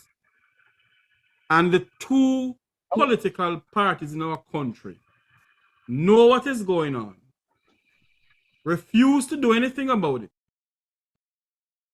refuse to say anything to anybody about it. And when two gentlemen who are not even Jamaican citizens speak out against it and ask questions, they cow them down. Can I say one thing? Go ahead, Ann. Yeah, also, even in the pandemic, to show you how, you know, they can't do without, us. We were the only persons that were working together. I mean, this why so much farms got COVID and all of that, because there was no space, there was no protection at all. That's when they're deeming us, um frontline workers, right? And we had to work through all of it. When everyone can stay home and isolate, we had to go out and do that. And even when everyone was getting COVID, because everyone was sleeping on top of each other, smelling each other's breath, I mean, it is that close. You're sleeping in a bunk bed that is it's like not even three feet apart. So and You and can you have how to much turn sideways and to walk hold on for me, and inside of a room. and how much people is in that room? You have like up to 12 people in one room. Up to how much? Up to 12 people in one room. It's bunk 12 bed. people in one room? You turn crossway to walk. You turn crossway to walk in the little flat, and you bend and try to hook your head down to sit down on the bunk. If you're on the bottom one, you climb on the top. As I said, there is zero privacy. It is inhumane. We are sick and tired, and we need a change with immediate effect. And for the workers that are injured and their families are suffering, we need our compensation so we can take care of our family. We have been paying into these different things. We need to get compensated so we can take care of our family. Our children have to stop from school. We can't pay our bills. We can't feed ourselves. We cannot do anything. How are we supposed to survive? We came here healthy. We came healthy. Why is it that we are dealing with this all on our own when we have been paying into and all of the other taxes? We need justice. We need justice with immediate effect. We need them to pay us what is rightfully ours. We are not asking them to give us handout. We're asking for what is ours. We need it, right? Our children need it. We are suffering because of it. We are losing our home because of it. We are losing our families because of it. We cannot work because of coming here and because of their negligence in training and giving the right equipment to work with. We are suffering. We have gotten injured because of these things, because of overworking and no proper gears to work with. And we have been pushed back home and leave just like that. So we are left to dead. We are left to just die. How on earth? Thank you very much, Anne. How on earth? Can I just add one more thing about Go ahead, sir. As Anne talked about the bunkhouse living condition, it doesn't really matter how many people in. It depends on the size. Even they use garage and storage. If they have a big a structure like garage, they put more people. The people even during the pandemic, they're sleeping like side by side, like 2 decks of the bed. There's no physical distance and anything like that. So during the summer, do they have air conditioner or fan in there, or just hot like a fire? Can I speak on that, please? Hold on for me. Can I speak on that? Hold on for me. Song, you finished? Yeah, let me finish one more thing. Like to the question whether both government, Jamaican government or Canadian government know about this, the Minister of Labor in both government know about this, I'm pretty 100% sure they know, but because all those liaison service officers, they're here. They're here every farm. They know what's going on, especially they talk to both mostly like every day. So it doesn't make sense if they don't know about this. It's actually a problem if they don't know about this issue, right? The media in Canada all over, we talk about this all the time. How come they don't know about this? If they don't know about this, that's a serious problem. If they don't know about this, right? I think the both government know about it, and I think especially the Jamaican government, they put a blind eye to it because the liaison officers are not telling them the truth. And before they use their common sense that God gives to them and say, you know what, we're going to put some people in there to investigate, go in there. And so are they allowed with phone inside on the farm? No. I beg your pardon? I want to talk to a little, yes. So when you're ready, can I speak now? Go ahead, man. So you asked about the heat. So for the three of us that was in that zinc place, as someone said, it's a big structure, so it made out of zinc. So it's unbearable. And when you come in those hours and you have 4 stove light, so you have you have to wait till people finish cook. So no AC not in there. And when you wash your clothes, you have to hang it inside there. Because if rain fall and your clothes get wet, you're going to wear wet clothes to work. Because there's no dryer provided. And you're working long hours. So unless you make a friend and he come in early and can take up your clothes, make sure if rain fall or wet clothes you wear go work. So there is, it just endless. You know, you have a one washing machine for 43 men, and it is broken. It's something where you throw it when you're there, Jamaica. And you have a disgusting tub with the brown water that you're giving us to use to wash our clothes. Speak to me some more about that disgusting tub that I see. It was brought to my attention. I saw a picture of it. And somebody said to me that they have to carry water. Sometimes the neighbor who help them with water. I think as water, my God Almighty. Yes, I carry water in Canada and that I never did in Jamaica. I carry water on my head and on my shoulder to survive here because the water in the bunkhouse couldn't drink. Up to today. Up to today, it hasn't changed because I speak to someone. I speak to someone this morning. So what they would do when the inspector remember the Jaya pink, they sell the Jaya. Hold on for me, sir. Hold on for me one at a time, please. I'll give you some time to speak after, sir. Go ahead, Pink. So what they would do when this is what the problem is. They get notified when any inspector are coming to inspect the house. So if the house needed painting, it is not going to paint until another house. Me not call no house. Me call it shed. It's not house. It is nothing like house. Even at the ghetto, them Jamaica live in a better quality than what I came here and live in. So that's the time you will see they're jumping around and the water is gonna be tested today. The best quality water runs in the house. I don't know how they do it.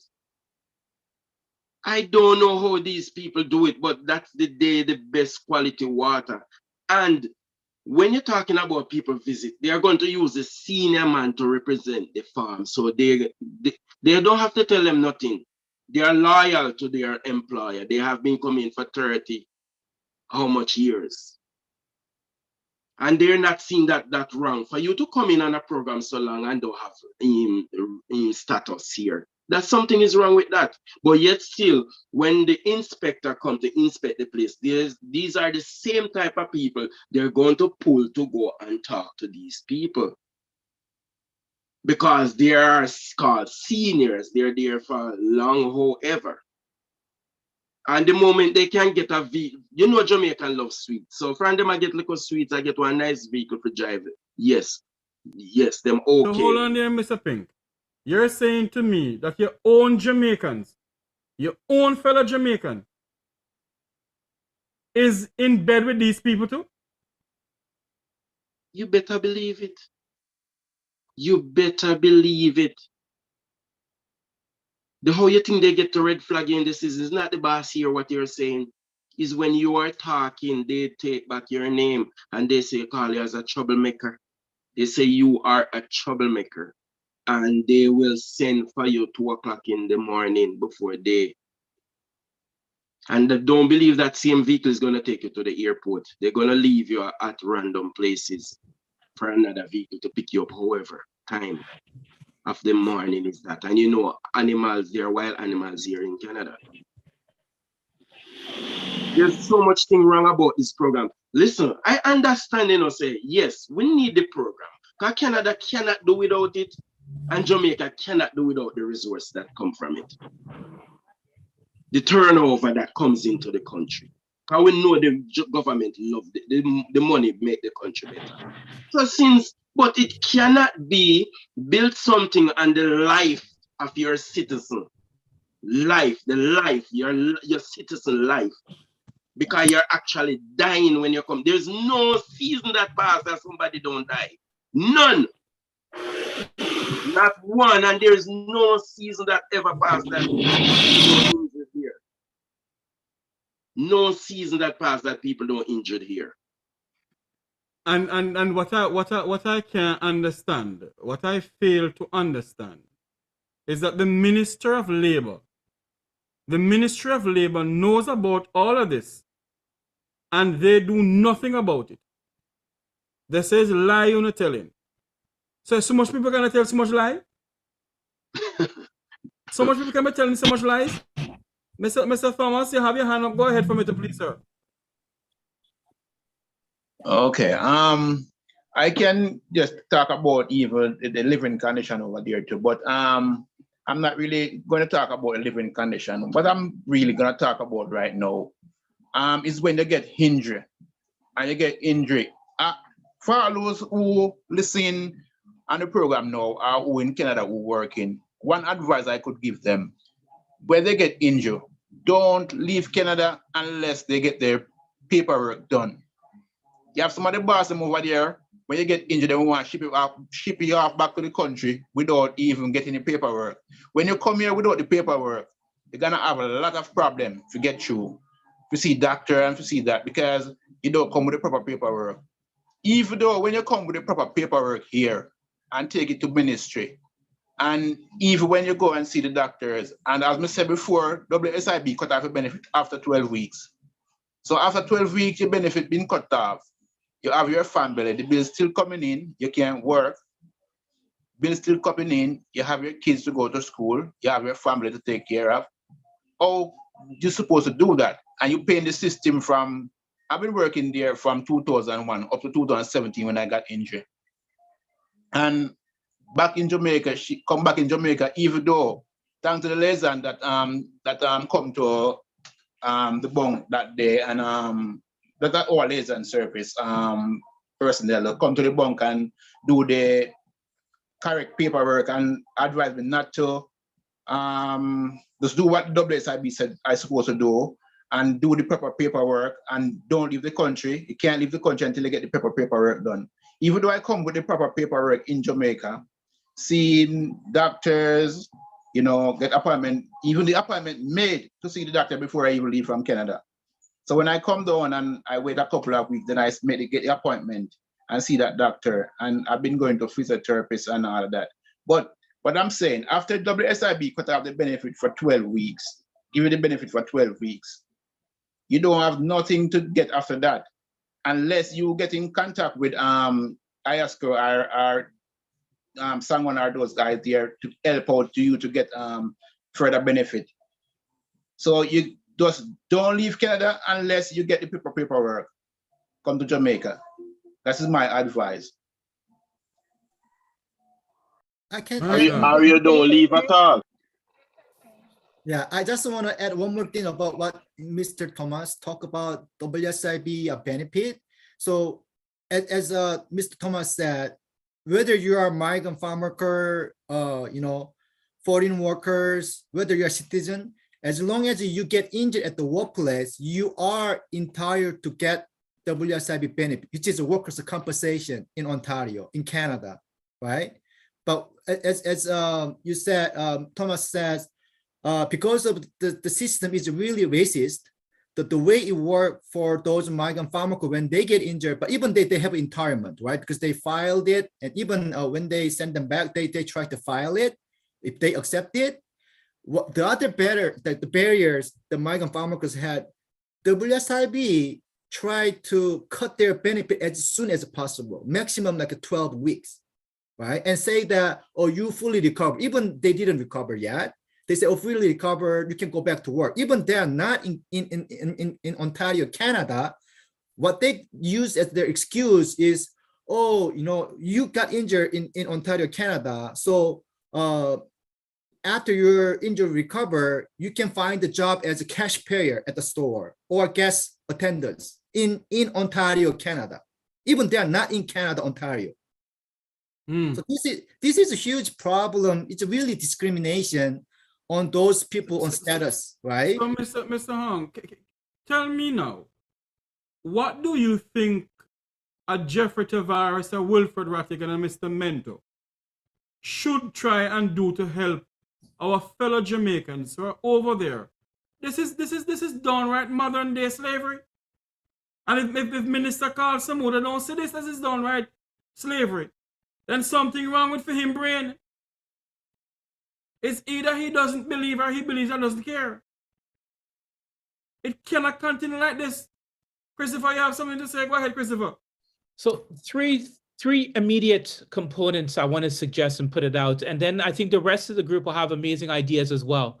So in addition to Mr. Samuda, it's also pressuring and asking the PNP of what they're going to do. So basically both political parties. Hello, you see them? I'm talking. Then I don't care who I'm vexed with me now. The People's National Party. You see? Let her not say it. You continue. Let her not say it. Continue. Both political parties, what are they going to do to address these systemic issues? But also holding the Canadian High Commissioner to account for this too. And people should be demanding justice from Canada as well. They may see that as a foreign entity, but they have a responsibility to protect the rights of workers, which they're not doing. Also, if there are injured workers who are listening to this show, people have been injured, particularly in Ontario, please reach out to the Industrial Accident Victims Group. They're a legal clinic that provides services pro bono or for free to help migrant workers. It doesn't matter where in the Caribbean. And the other part of this work is to try to expose these conditions. All of us have been trying to say over and over again, all the comrades here worked at different farms. Okay, this is not about a good or bad employer. This is about a system that ties workers in basically indentured conditions to a farm. And we have a workers' compensation system that discriminates against workers. They should also be held account too. So the Canadian government and our workers' compensation needs to take the necessary steps to protect farm workers, the most vulnerable working population out there. I'll turn it over to Sang Hun and any other comrades who have ideas as well. Yes, because we're going to wrap up soon, and because I have another program to deal with Mr. Rattigan and my good friend, Mr. Mento. So, Sang, go ahead, and then, two more people can say something to wrap up. Yeah, I'm pretty done. So I'd like to hear from other migrant farm workers members. So just reach out to us. That's, I think, the important thing. If you have any issue with your work injury as a migrant farm worker, reach out to us so we can organize together. Anybody have anything else to say before we go? Yeah, so understanding that is not everyone, even the 12 weeks, most people don't even get that 12 weeks benefit. They don't get anything at all. It takes, years sometimes to even get, anything on the way. Your claim is not accepted. The process that you go through, it takes months and months and years. They just keep on drawing it out, so they give you nothing. They give you nothing, even though you're injured, and they know that they don't put anything in place for you to get anything to help you along the way, even though you've paid into these things. So I am saying that, you know, the government of Jamaica and also the Canadian government need to completely change this law, that the way they have set it up, and so we can have the benefits that we need, and let it not be left to just Pink, yeah, you have sorry something to about that, say? and let it not. Yes, thank you very much, Anne. Pink, Mr. Pink. Yeah, yeah. Yes. I want to get the input too. Go ahead, Mr. Forbes. What's happening now? In Jamaica, when they send back home and we go to the doctor, they don't treat us good neither, you know. And we need to put out that too. They don't treat us So good. hold on a minute there. Let me tell you something now. Let me find out something from you. When you go to the doctor, you go to a doctor that you pay out of your pocket? No, they send you to a doctor where they feel like to send you. You mean the Jamaican government? No, the WSIB, the insurance company. So hold on there. I'm a bit confused. The insurance company is a Canadian insurance company or a Jamaican insurance company? Yeah. Company. Mr. Johnson, mute your mic, please, sir. You're on air. The Canadian company. Mr. Johnson, hold on for me, please, sir. Mute your mic. Mr. Forbes is speaking. Just hold on for me, please, sir. The Canadian company, WSIB, that is the workplace safety board here. Okay, so they will send it to a doctor in Jamaica. Yeah. Okay, is it that the doctor may not get paid while they're treating you that way? they get paid. They get paid too. They pay from WSIB. But the way they treat us like nothing wrong with us. They are complaining that the farm worker always not getting better, you know, and that's it. So I'm gonna ask a question now, Mr. Forbes and others on this platform here. Would you recommend that your fellow Jamaicans go on in the farm work program? Well, since I get the injury, I wouldn't recommend nobody else to go on it. Because the way how they cheat me and cheat the others, I wouldn't recommend nobody else to go on it. Lord have mercy. Mr. Pink, the last person, Mr. Pink, go ahead. Yes, so I answer that question too. No, I don't recommend anyone. I always tell them, so the system have to be fixed first. And this is what I want you guys to know. The intents of the medical that you have to go to come here, if they find you with high blood pressure, they're sending you back home. And everything paid out of pocket. You have to do body X-ray and all of that. So when you come here and get injured and these people are telling you that you were in car accident and you're injured back home, it cannot be true. Because if you go through a rigorous health check in Jamaica and that was not put on any paper to the Canadians, how can they be telling you now that you met in a car accident in Jamaica? Honestly, I don't understand how they do these things, but I think Chris and Sang said it right. It's us because we're black. The discrimination. Yeah. Is the and you know something, Mr. Rattigan, come back in here for me, please, sir, because this ought not to be going on. It can't be that the government of Canada signed on with the government of Jamaica, and the government of Jamaica signed with the Canadian government. And people has been complaining about this from Wapi Kill Philip. And nothing has been done. Then Mr. Rattigan, from a lawyer's point of view, sir, maybe I've asked you the question before, but from a lawyer's point, well, forget about the lawyer. As a Jamaican, what is your suggestion, sir? Yeah, you did ask before that, but I'll say it again, that we need to bring pressure to bear on the two ministries in Jamaica. Confused today. No, and I'll tell you why I said that, because to the best of my recollection, I haven't seen any real pressure being put on these two ministries. And whatever pressure I've seen, it's like 2 days, 3 days, and then that's it. You know, that objection gets buried in the news. in the new cycle. So I think what we need to do is, because we have a voice, we have a platform for a voice, I think we ought to use that platform and force these ministries to account for the inadequacies that have resulted in these workers being dehumanized and being taken advantage of. And if I say it again, I would have said it a million times, that this is, as everyone on this panel agrees, it's nothing short of modern day slavery, nothing. And coming from the background where we came from, you know, Jamaican background, and the slavery that took place there. And we just celebrated, what was it, Emancipation and Independence Day recently, right? Yes. And this is happening on the heels of that? No. This is atrocious, it's deplorable, and we have to take a stand. And so I'm asking you, Jeffrey, that you and I and others who are similarly situated with a platform and with a voice, we need to speak on behalf of these workers. It's unfair, it's unjust, it's demeaning, it's terrible. And you know, they don't have the wherewithal to voice their disgust to the Jamaican government. They can do it individually, but I don't see it happening as a group. And this is where I think we can assist with them. One of the things I think is important to see that through the Industrial Accident Victims Group and the Injured Workers Action for Justice, both Canadian and migrant farm workers are coming together to organize, right, to fight back, to build justice in the system. So it's really important that advocacy happens with them, right? These are a group of people, both here and back home, that are trying to fight for these changes. And the nuances that they're coming forward, whether it's around changes to immigration or changes to the workers' compensation to benefit and protect their interests, the policy recommendations are very much coming from what their starting point.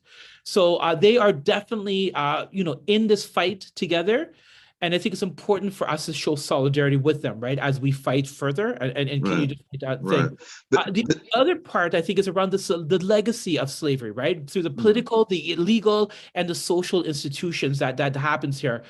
So legally, many of the legal frameworks are part of this legacy, right, of what slavery is and indentured labor. Some people have used modern day slavery, and I think that leads us into another direction. But looking at the remnants or this legacy that continues to subjugate and racially discriminate against workers might be something we need to consider. Right. I'm just concerned that because they cannot organize in Ontario, that's an impediment to getting things done in an expeditious manner. Legally, right? Remember, as a legal instrument, no. But through other means, people are coming together, right? So when we formed Justice for Migrant Workers many years ago, it was people coming together. And yes, you can't form a union, but that's not going to stop. And that's never stopped anybody from trying to resist. So I think that's what's so critically important about all these people coming to speak today, right? Is that, no, they don't have a union, but they want their voice heard. And they're working to try to push for changes in our legal system. Well, Mr. Tavares and I mean, we have a platform and we have loud voices in Jamaica, and so they're going to hear from us, because this is, and again, I apologize, but I didn't even know all of this was taking place. And I'm thankful to Mr. Tavares for inviting me on the program, so I can actually hear from the people who are suffering as a result of this. I'm not here, third hand, fourth hand, but I'm actually hearing from people who are working this issue, like you, Sang, and Chris, and also with the workers. So now when we go to them, we can say, we have spoken to people without identifying, people. We can say, we've spoken to workers. And we don't know what the minister did. We know who coordinated his trip. But one thing we do know is that he didn't come away with an accurate picture. We know that for sure. Mr. Redigan, just want to tell you that this is a part of our organizing. This is part of our fight.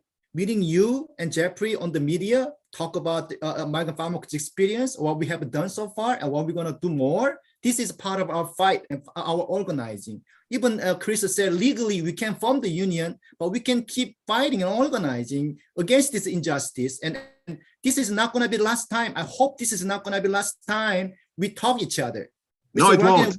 It won't. We just scratched the surface. What we shared today for the 1 hour, 2 hours, we just scratched the surface. There's so many things behind, especially with the WSIB workers' comp. There's so much I want to talk about the surplus, how employer, the industry try to cut injured workers' benefit, all those things. There's tons of things we can talk about it, and you will see where this comes from, really.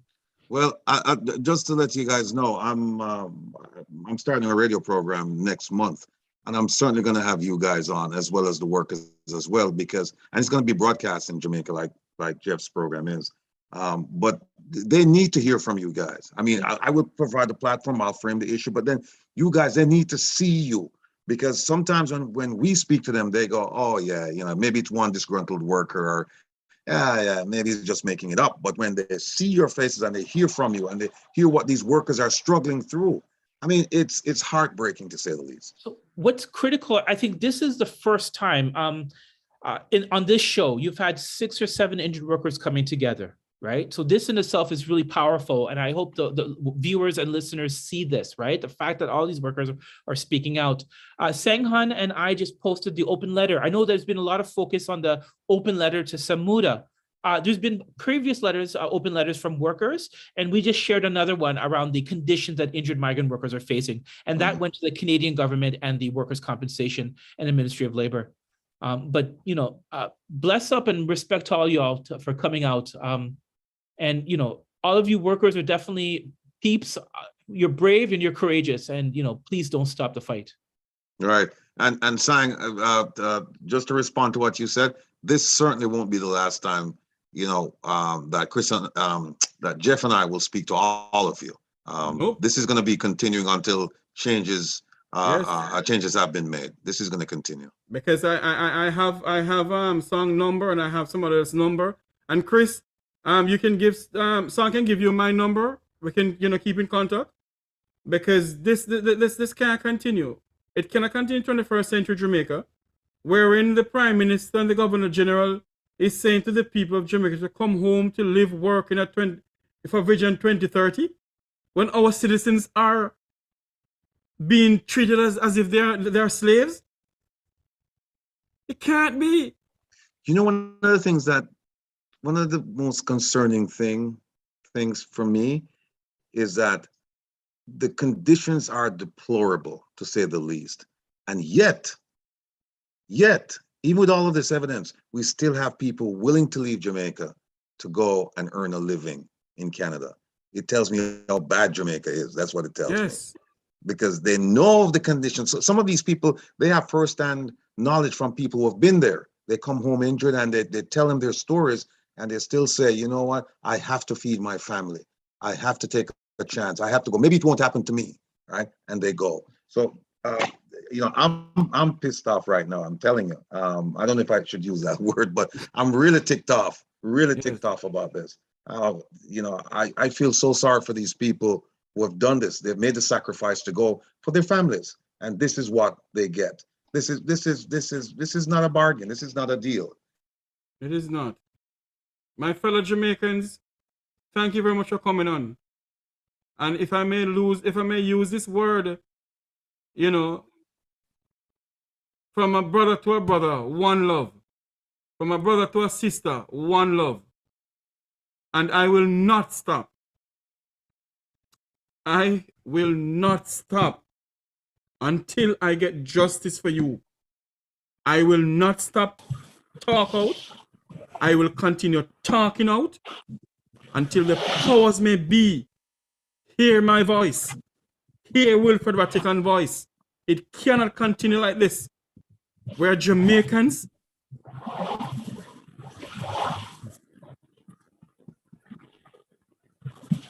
Thank you. It's full time. We're glad to have some Jamaican citizens who are willing to stand up and fight for us. Because it's Canadian citizen has been fighting for us all this time, and non-profit organization too, not government funded. So thank you guys for having us. Christopher and Sangwon, thank you. Yeah, thanks for Thank having you. us. Thank you Thank so you, much. thank you, thank you. Thank you for having us. More blessing and more love every time. All the best, my brothers and sisters. All the best. You too, sir. God bless. Mr. Rottigan. Yes, sir. I don't know. Yeah, this is really sad, Jeff. This is one of the priorities that we have to address. This is definitely one of the priorities we have to address. These people are broken physically, mentally, psychologically, financially, morally, every way you can think of. These are broken people. Broken people. And you, what the man said, not only do we suffer, but when we come back, we have family breakups because of this. Because we can't take care of the family. We have to keep going to the doctor. We can't get proper medical attention. Ah, man, no.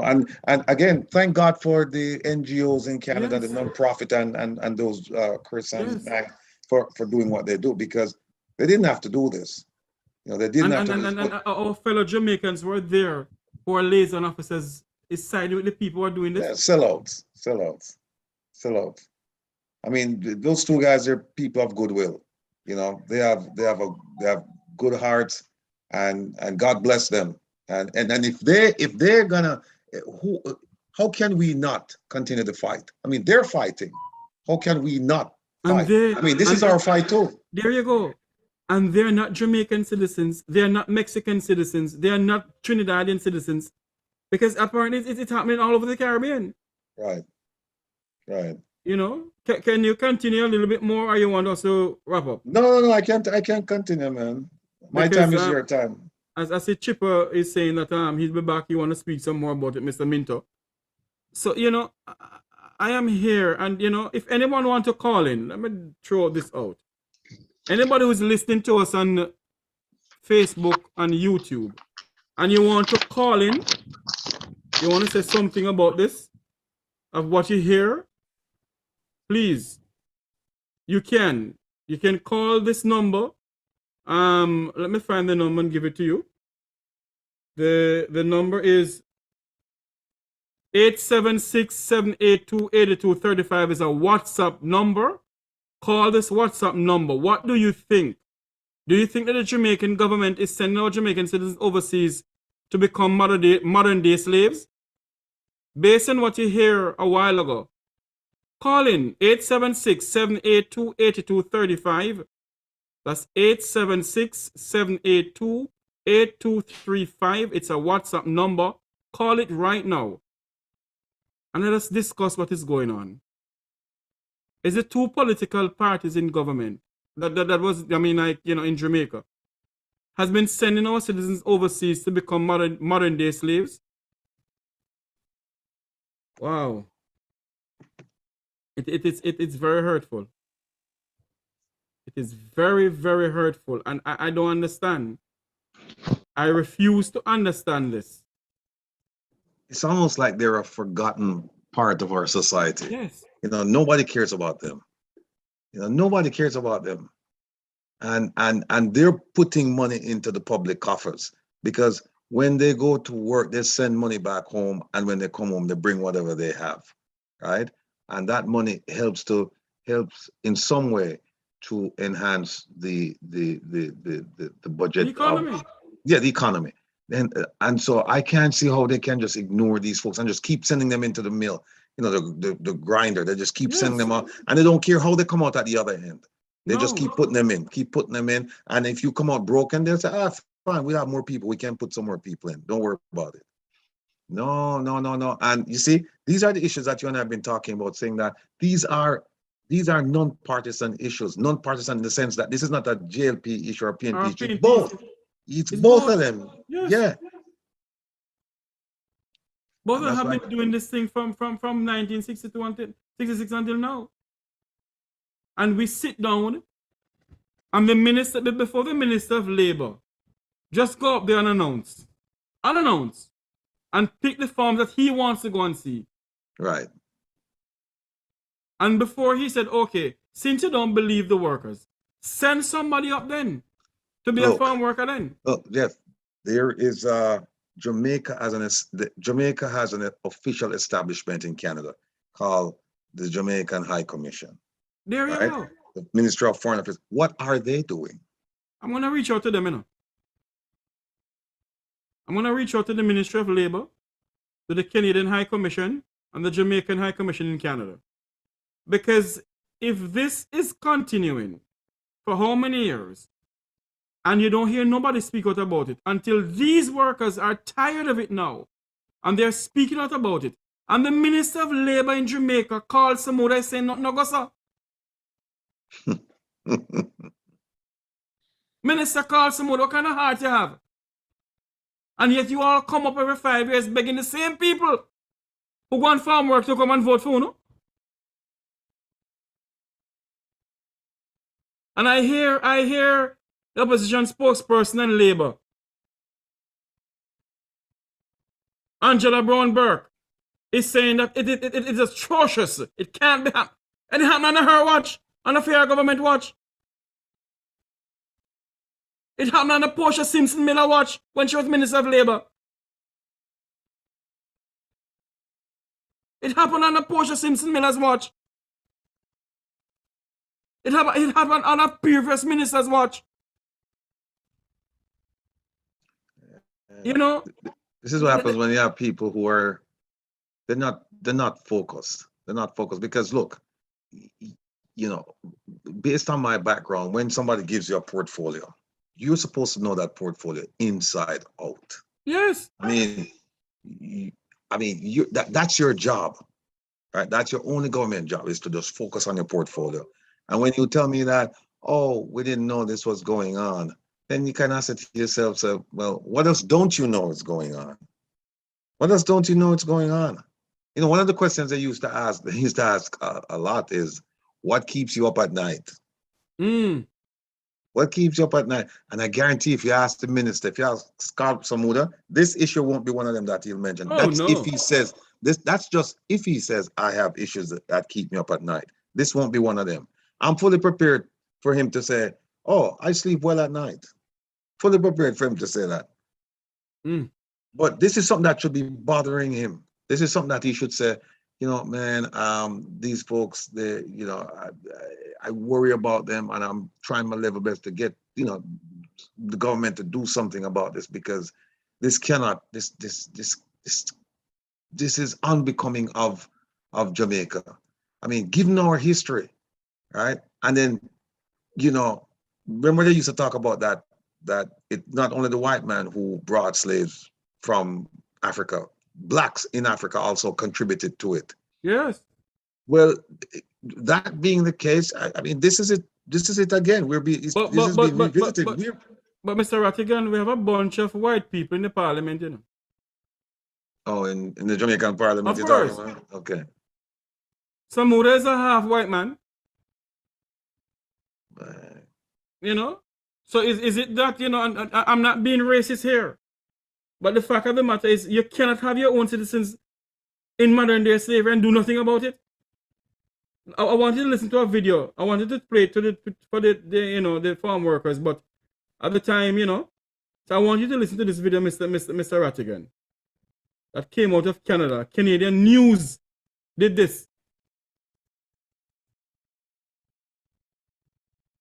A call for change from a group of unnamed Jamaican migrant farm workers You hearing in it? Niagara. Mhm. An open letter to Jamaica's Minister of Labor, who was visiting farms in the region. As it currently stands, the Seasonal Agricultural Workers Program is systemic slavery. We are robots to them. They don't care about us. Released through the advocacy group Migrant Workers Alliance for My Change, it alleges overcrowded housing, problems with rats, and exposure to pesticides without proper protection, along with allegations of threatening or intimidating behavior by employers. They want the Jamaican and Canadian governments to act, but say they are too afraid of reprisal to speak against their employers publicly. The entire system is entirely based on exploitation and abuse, and significant changes need to be made immediately. Today, the federal ministry that oversees the Foreign Temporary Farm Workers Program is calling the allegations inhumane and violations of the rules, saying it is communicating with Ontario's Ministry of Labor, which says its investigation is ongoing. CHCH News reached out to both farms named in the letter. One got back to us calling the allegations completely false. I was perplexed and surprised to see third world living conditions in Canada. Father Antonio Ilias works closely with migrant workers in Niagara and says he's seen problems with housing and worker treatment at some farms, but not all. He says the bigger problem is the program's design. The power structure is very uneven, which he says keeps workers from speaking up about problems, afraid of a potential reprisal. If they say something, they will no longer be requested for the next season. I'm not going to address the allegations one at a time. Ken Forth is a Hamilton farmer who employs migrant workers and is part of the Ontario Fruit and Vegetable Growers Association. He says there are multiple levels of oversight and inspection by different levels of government to ensure conditions are good. It's not slave labor. These guys, we have to comply to the Employment Standards Act and all those things are covered by workman's compensation. It's just a really good program that unfortunately somebody wants to ridicule. And why do they want to do that? Because they want to unionize them, and in simple terms, they want their money. The Growers Association says the program is vital for the food supply, as few Canadians want to work these types of jobs. Matt Ingram, CHCH News, Hamilton.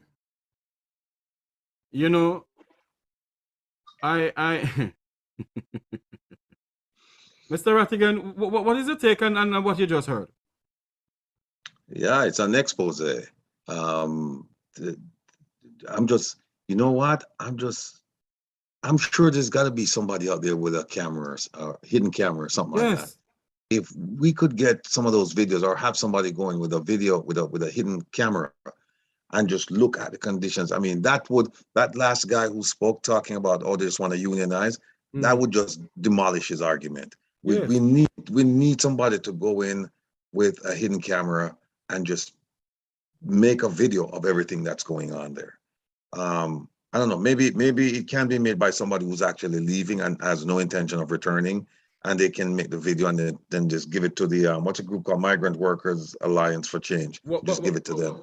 I get to understand, you know, you have to be careful also, because in the middle of the night, all 2 o'clock, they just come for you and put you out in the middle of God nowhere for animal and beast to eat you.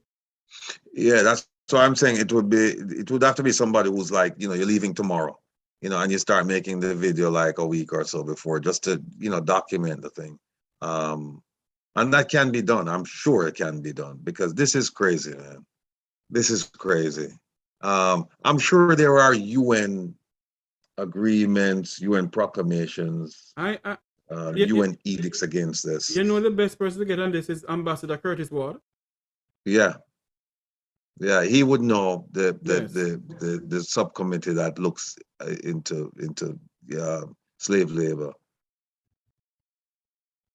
because that's what this is. Wow. It's the first I'm doing this program where honestly I just do not know what to say. I am lost for words. There's not much you can say, because you can't prepare for, you weren't prepared for something like this, you know? Yeah, you say, okay, fine, the workers come on and, you know, they'll have a few grievances. But then when you start listening, you go, wait a minute, this is systematic. This is not just one guy complaining.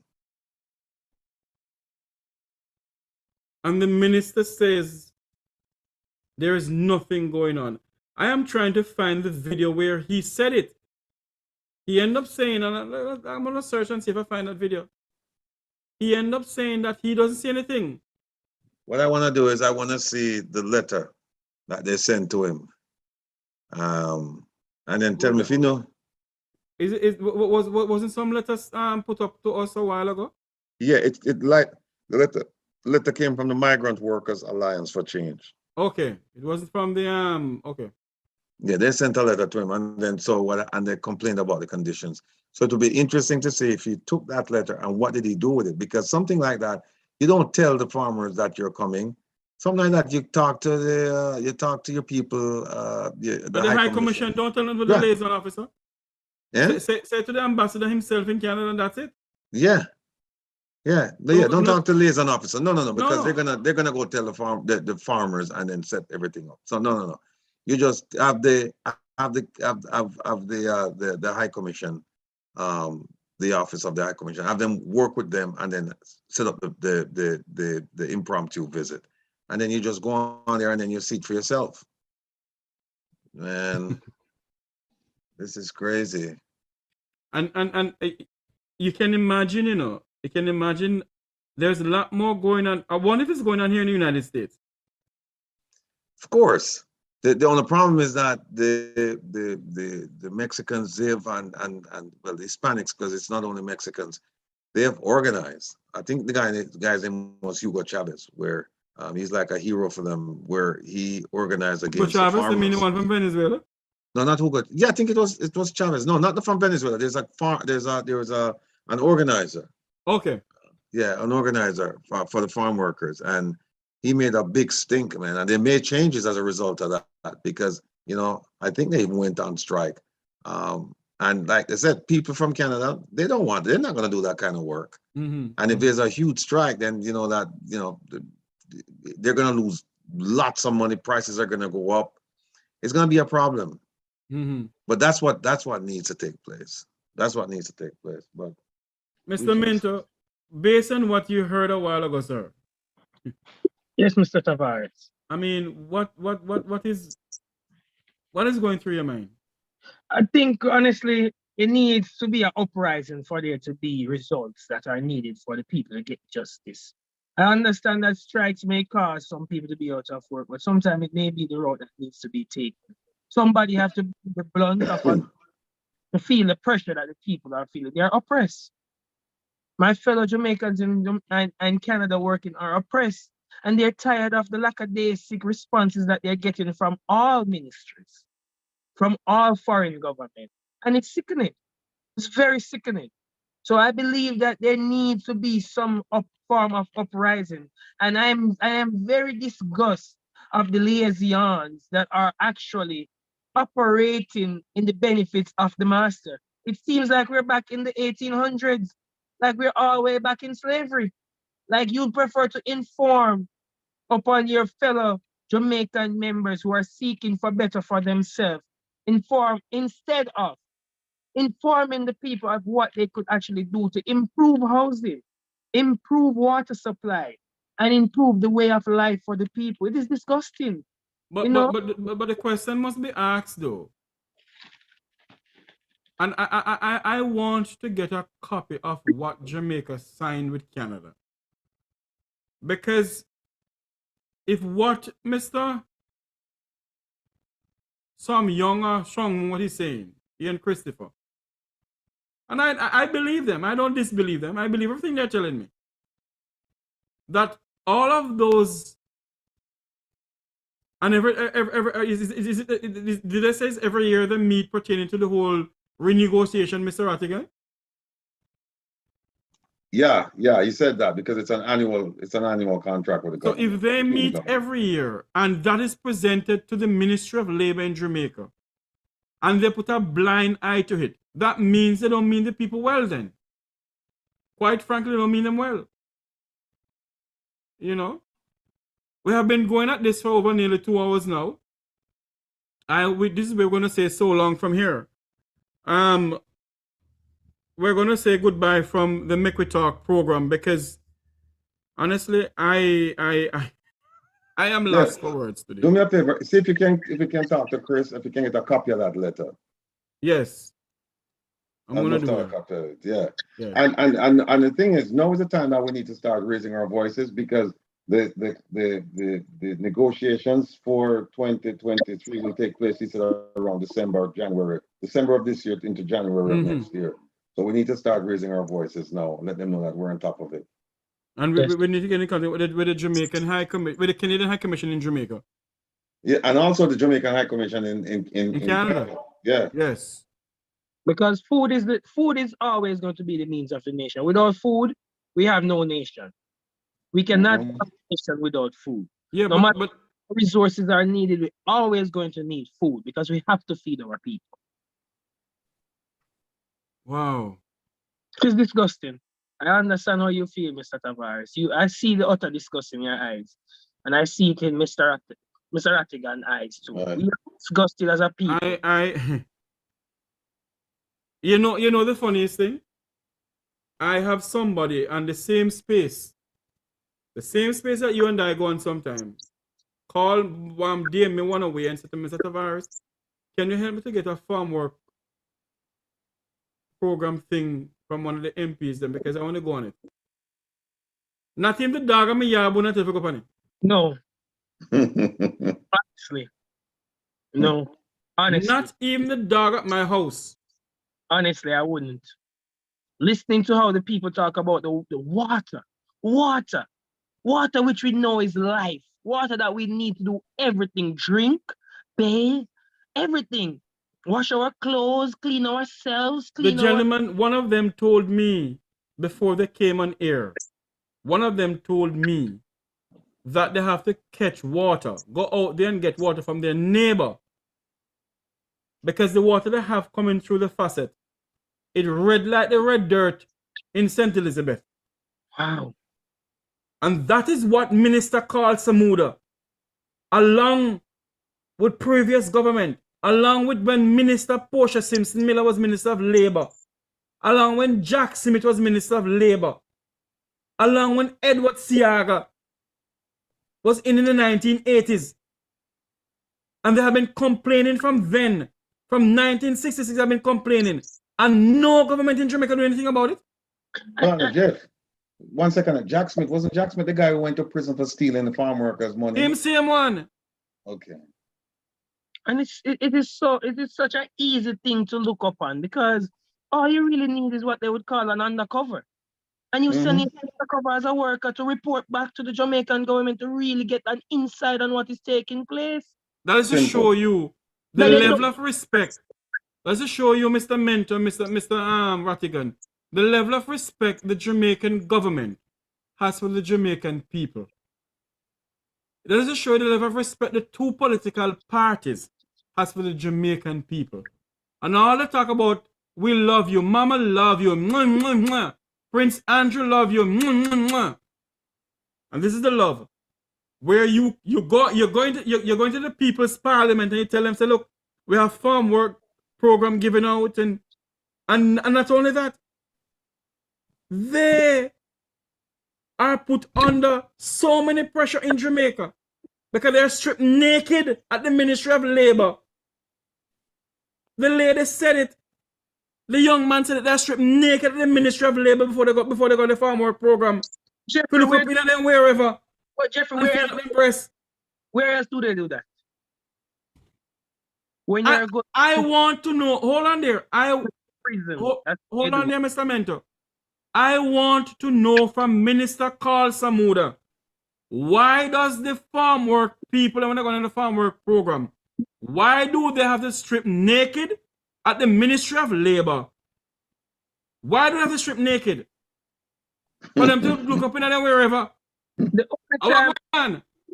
only time that they do that to human beings is when they're losing all their rights and they're pushing them into a cell. Yeah, prison. But that is what you're telling these people that they're going into is a prison. And it is happening. It is happening in our own country by our leaders of our country, where you strip these people naked. Help!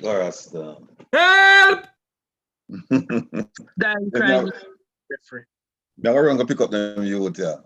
Okay, Mr. Rattigan, Mr. Mentor, now we'll continue for the next 2 minutes and we're going to wrap up. Mr. Mentor, later here, brethren. Take care of yourself. Be well. It's a pleasure speaking to you, my good sir. All right. Jeff, later. Okay, sir. I'll give you a call. All right, cool. That was Wilfred Rattigan, attorney at law, former FBI agent. The Ministry of Labour really sent our Jamaican citizens. And the Minister of Labour, Carl Samuda, have the audacity to be saying that there's nothing going on. So all the Jamaican citizens telling PLI? Cannot be so. We're all Jamaicans and we know one thing is for sure and two is for certain. Our grandmother always tell us, if it doesn't go that way, it nearly goes so. You're talking in the proper English, you know. If you not go so, you go so. So, it cannot be all lies. It cannot. Maybe exaggerated to some point, but I don't believe it either, that it is. I believe that is true. I don't think that's exaggerated in the Mr. Mentor. either. But if people want to say that, yes, if you want in the Jamaican diaspora want to say that maybe they're over exaggeration, you believe that, but I 100% believe that they are telling the truth. Because if you're stripped down like a dog, with your dignity and pride in your hand and your mouth, just to make a little dividend, what else would they would not do to you? You hear the man say they're not even allowed to bring phones onto these farms. Why aren't they allowed that basic right? Are they prisoners? I am hurt. I am hurt. I Very am hurt to see and to hear my Jamaicans. We are celebrating 60 years of independence. But we still have a codependency. And Jamaicans are subject to strip naked at the Ministry of Labor in Kingston, Jamaica, just to get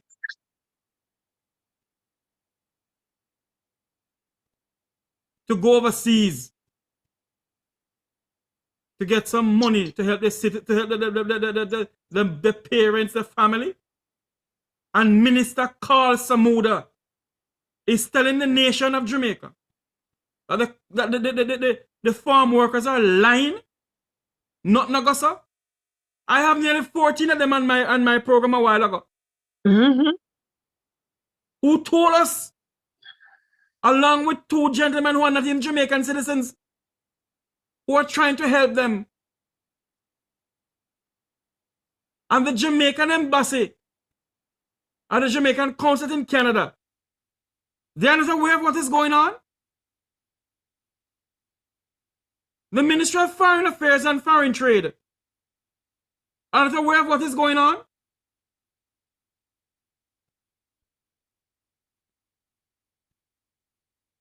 All the viewers that I have on YouTube right now, like, share, and subscribe to this YouTube channel.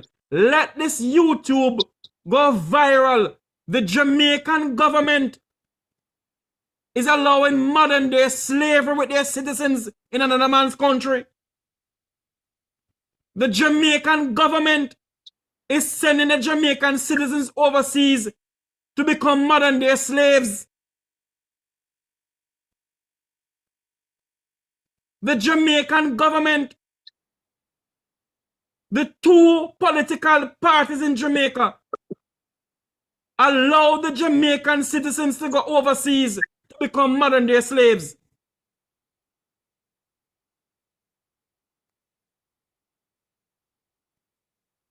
And we sit down in this country, and every 5 years, we vote for these two people. We shall hold you down. Amen. We shall hold you down. Amen. Modern day slaves.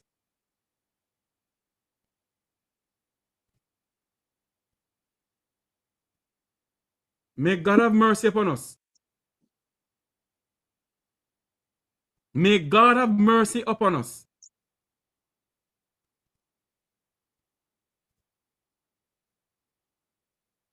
Mr. Mentor, your final words pertaining to this, sir, then we're going to wrap up.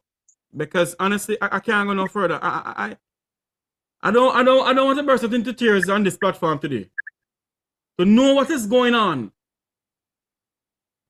One of them told me that they mix chemicals and give to them, and they go out there and spray. And either they have cancer or they become crippled, they can't move, they can't do nothing. They come when they call it, they can't have sex drive. And the Minister of Labor said he went to 9 farms in Canada, he didn't see nothing. And there's 146 farms. So how can you just go to 9 farms and make a general ruling? That is not even the majority. He didn't even cover the majority of farms that he's going to make a ruling based off 9 farms. That doesn't make any sense. That is like me going through 9 states in America and saying America is a glorious place when there's 52 states. So what happened to the rest of them? They are nothing. You know, I, as a past student of Ebony Park Art Academy, where I studied agriculture, one of the first things that they teach in every class is farm safety and the need for PPE. Anybody don't understand what the abbreviation PPE stands for? Proper protective. But Mr. Mentor. Yes, sir. Any well-thinking government. Yes, sir. Any well-thinking minister. Yes, sir. We're gonna sign a deal with a foreign entity. Yes, sir. Should have their citizens' interests at heart. At all times. But we all know that the two political parties sell out Jamaica to the Chinese and to other nationals. From I was a child, I've always seen the government as an extortionist. They only like to sit back and collect money. They're scammers. They're scammers and extortionists. The Jamaican government is a bunch of scammers. Men, people tie this beautiful name to them that they're politicians, but they don't want to call them what they are, and I call them what they are. They're a bunch of scammers. They are. They're bucky masters. Yes, they are. They send out their own citizens, their own black brothers and sisters to become modern-day slaves in another man's country. Most definitely. Carl Samuda, Michael Andrew Holness, the People's National Party do the same thing. When PJ Party was in power in how many years? They send the Jamaican citizens overseas to become modern-day slaves. Be careful what you're doing, you know. Because God Almighty said in the Bible, He is the heirs to the poor. Be careful what you're doing to poor people. Be careful what you're doing to poor people. It can't continue. Jamaicans who are listening and watching from all walks of life, do not let this become a 9-day talk. No. We need to rally together as a people and understand that we are the ones that will demand change and have to come together and demand change. It may not be your family member, but remember, without farmers, we have no food. And without food, we have no lifestyle. So no matter where you are, it will affect you, whether you're rich, poor, whether you're black, you're white, it will affect you. Whether you're Jamaican or not, it will affect you because food shortage is a crisis that everyone suffers from. So we have not only that, Mr. Mentor, not only that. The question that I'm asking. Yes. How can you send your own citizens to Canada, a first world country, in such deplorable condition? Yes, my good sir. They're modern day slaves. Yes, they are. But you have a minister. A minister. But Jeffrey, of Labour who went over there and said nothing about it. You only see those people as numbers, Jeffrey. They're just like a head of cattle to him. When one die, the next one is there to replace them. You hear the person said, if you talk too much, they have 500 more people hungry in Jamaica ready to take your position. So to them, you're just a head of cattle that they can replace at any given time. You know a piece of track. It is hard to say it because Jamaicans need help. But I would encourage Jamaicans, start farm. At your yard. Start farm at your yard. Yeah, man. And demand accountability. Yeah, man. Tell these politicians that they're not going to allow to bring in carrots and all kind of bangarang in the country. Stop becoming modern day slaves for other people. Amen. Where these politicians get money under the quiet. Then damn well I know what is going on. They do. But they don't care. Because it doesn't affect their immediate family, it affects your family. And as a people, we got to come together and understand that what affects one Jamaican also affects all of us. All of us. Because I would not recommend not even my dog to be put on this program. Not even my pet animal. I would have sent to Canada to live amongst these people. It's very disgusting. It's tasteless. It is a poor construct of justice in this modern time. 12 hours of work is slavery. From 7 to 7. 30 minutes to an hour lunch break. If they do get a lunch break that's properly guided with a good meal and a good area to consume that meal. And the gentleman said, Mr. Mentor, that if they go into the company's bus, the farm work bus, and they meet an accident, they don't get paid for it. That is rubbish. In Canada. That's utter rubbish because I'm sure that the bus is licensed and registered, and I'm sure the insurance pay for everybody that's in that accident. So who is pocketing that money? And the liaison officers in Canada who are Jamaicans, you see Uno? They're this Uno too licky and nyami. They remind me of slavery back in the days when you had the ones that they call what they call them, they used to call them, they had a name what they call them, Uncle Ruckus. They kissed the master's foot so much that they would see their own black brothers going down and they would step on their neck and push them down just to please master. Those licky nyami liaison officers in Canada. Disgusting. Who get money required for no the black brothers and sisters suffering? Yes, man.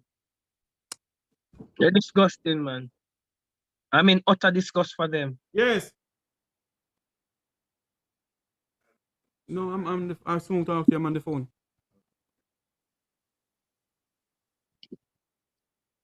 I am in utter disgust of them.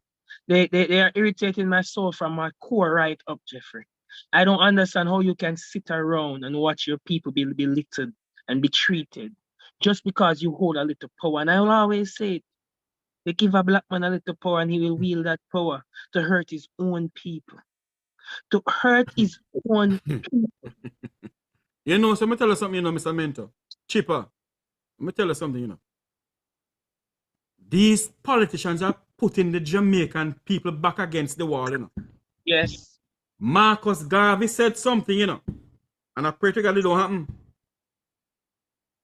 Marcus Garvey said you put black people back against the wall. Somebody head no roll along Youth Street. Yes. And Jamaicans now rise up, you know. Yes, they are. It's what is going on in St. Thomas. Yes. Where the people have been asking for road. They decide to build road, get them. And because of politicians and the licky and nyami and the corruption, the road can't finish. I just and the people, hold on, Mr. Mentor, the people blocking the road now. They are putting black people back against the wall in Jamaica for far too long. A rebellion gonna happen? Yes, it is. I shared a video this morning with you. On site, there was Pernell Charge making a report, and right on site while he was making the report, a car was stuck in a ditch on this new road. How is that supposed to be the case when this road is supposed to be finished? You know finish. Hold on there, you know finish. You know why you know finish? Because them the politician had them tractor and they have them this in a hit. You soon hear about cost overrun. There's a road, there's a piece of road from 6 Mile to downtown Kingston. Under construction over 5 years now. And I know it can't done.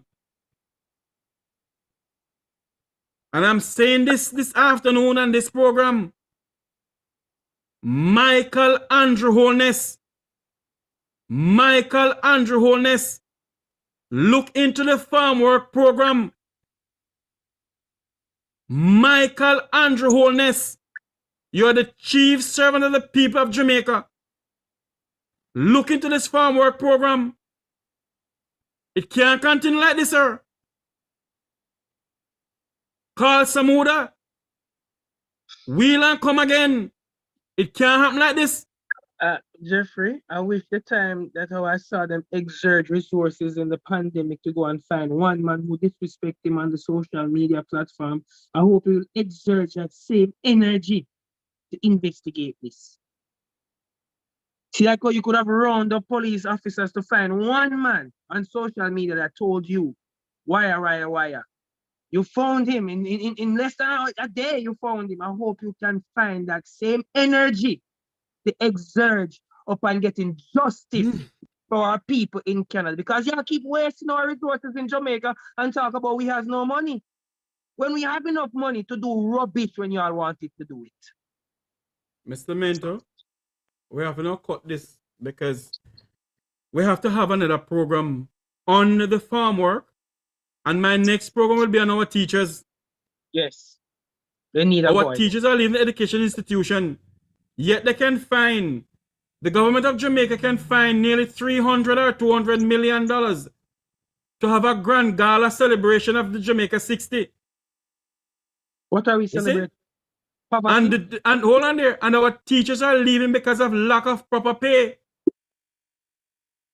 The police in Jamaica, the constable force in Jamaica, some police go home with only 70,000 Jamaican dollars. The chairman of the Jamaica Federation, the Jamaica Police Federation told me on this program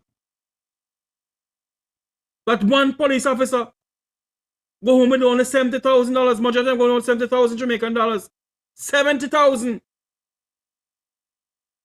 And you're putting them to fight crime in the country. Like, share, and subscribe to the Make We Talk Jeffrey Tavares YouTube channel. Share this video. Let it go viral. Jamaicans in Canada are working modern day slavery. The government of Jamaica sent the Jamaican people in Canada to become modern day slaves.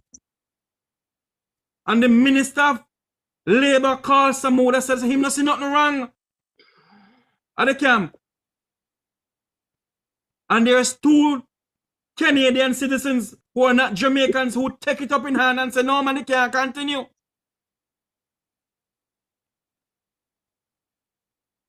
It can't continue. They reach out to me to come on the program. You know how all this happened, Mr. Mentor? I was listening to Roots FM one evening or one afternoon, where the whole thing about the farm work thing came up on the program. It was Owen Brown and Dudley Thompson hosting the program. And somebody, a Jamaican at the farm work in Canada, called the program and started talking. And I said, no, I get in contact with him. And they get in contact with me and I started talking. I said, look, you have to come on the program, man. And I'm saying this to everybody who's watching on YouTube. Send this video viral. The Jamaican government send the Jamaican citizens in Canada to become modern day slaves. Modern day slaves are working from 7 to 7. 7 in the morning to 7 o'clock at night. Non-stop. And where they live is 46 man to 1 bunker. That's a prison cell. 26 woman to 1 bunker. That's a prison block. And the Jamaican government knew about it and do nothing about it from 1966 until now. Because their pockets stayed lined with money. I can behave myself this afternoon before I Nothing give me a but heart that attack, because honestly, I am disgusted. I am disgusted, and all they do, all the other party do, is blame the other one. PNP blame JLP blame. Listen to me, the tone is to be blamed. Four are sad. Both of them are sad. The 2 political party has let Jamaica become a banana republic. They have done nothing for the people of the country. Anyway, thank you all for listening. Thank you all for watching. Until you hear my voice again, I am Jeffrey Tavares, along with my co-host Wilfred Rattigan and Chipamento. I don't remember Chippa's first name, but Chipamento. Thank you all. Like, share, and subscribe to the Make We Talk Jeffrey Tavares YouTube channel. The next topic gonna be corruption in the police force, in the Ministry of National Security. And we're also gonna have a topic maybe next week, Sunday or this Sunday, pertaining to why our teachers are leaving the education institution. So join us for that. Join us for that then. May God bless you.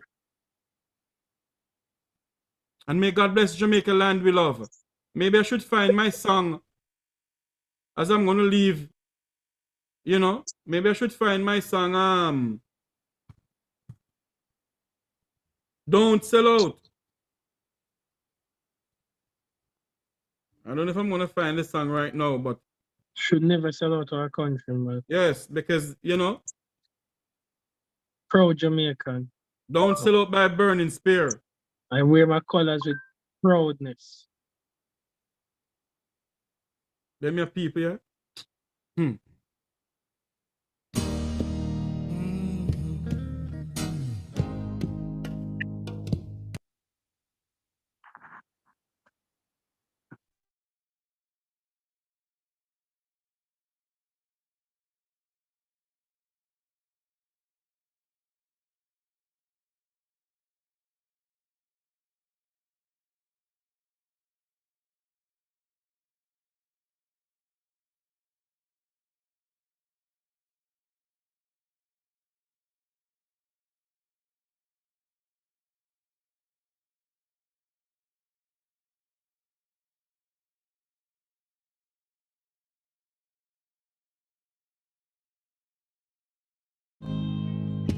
Remember your doctors, them now.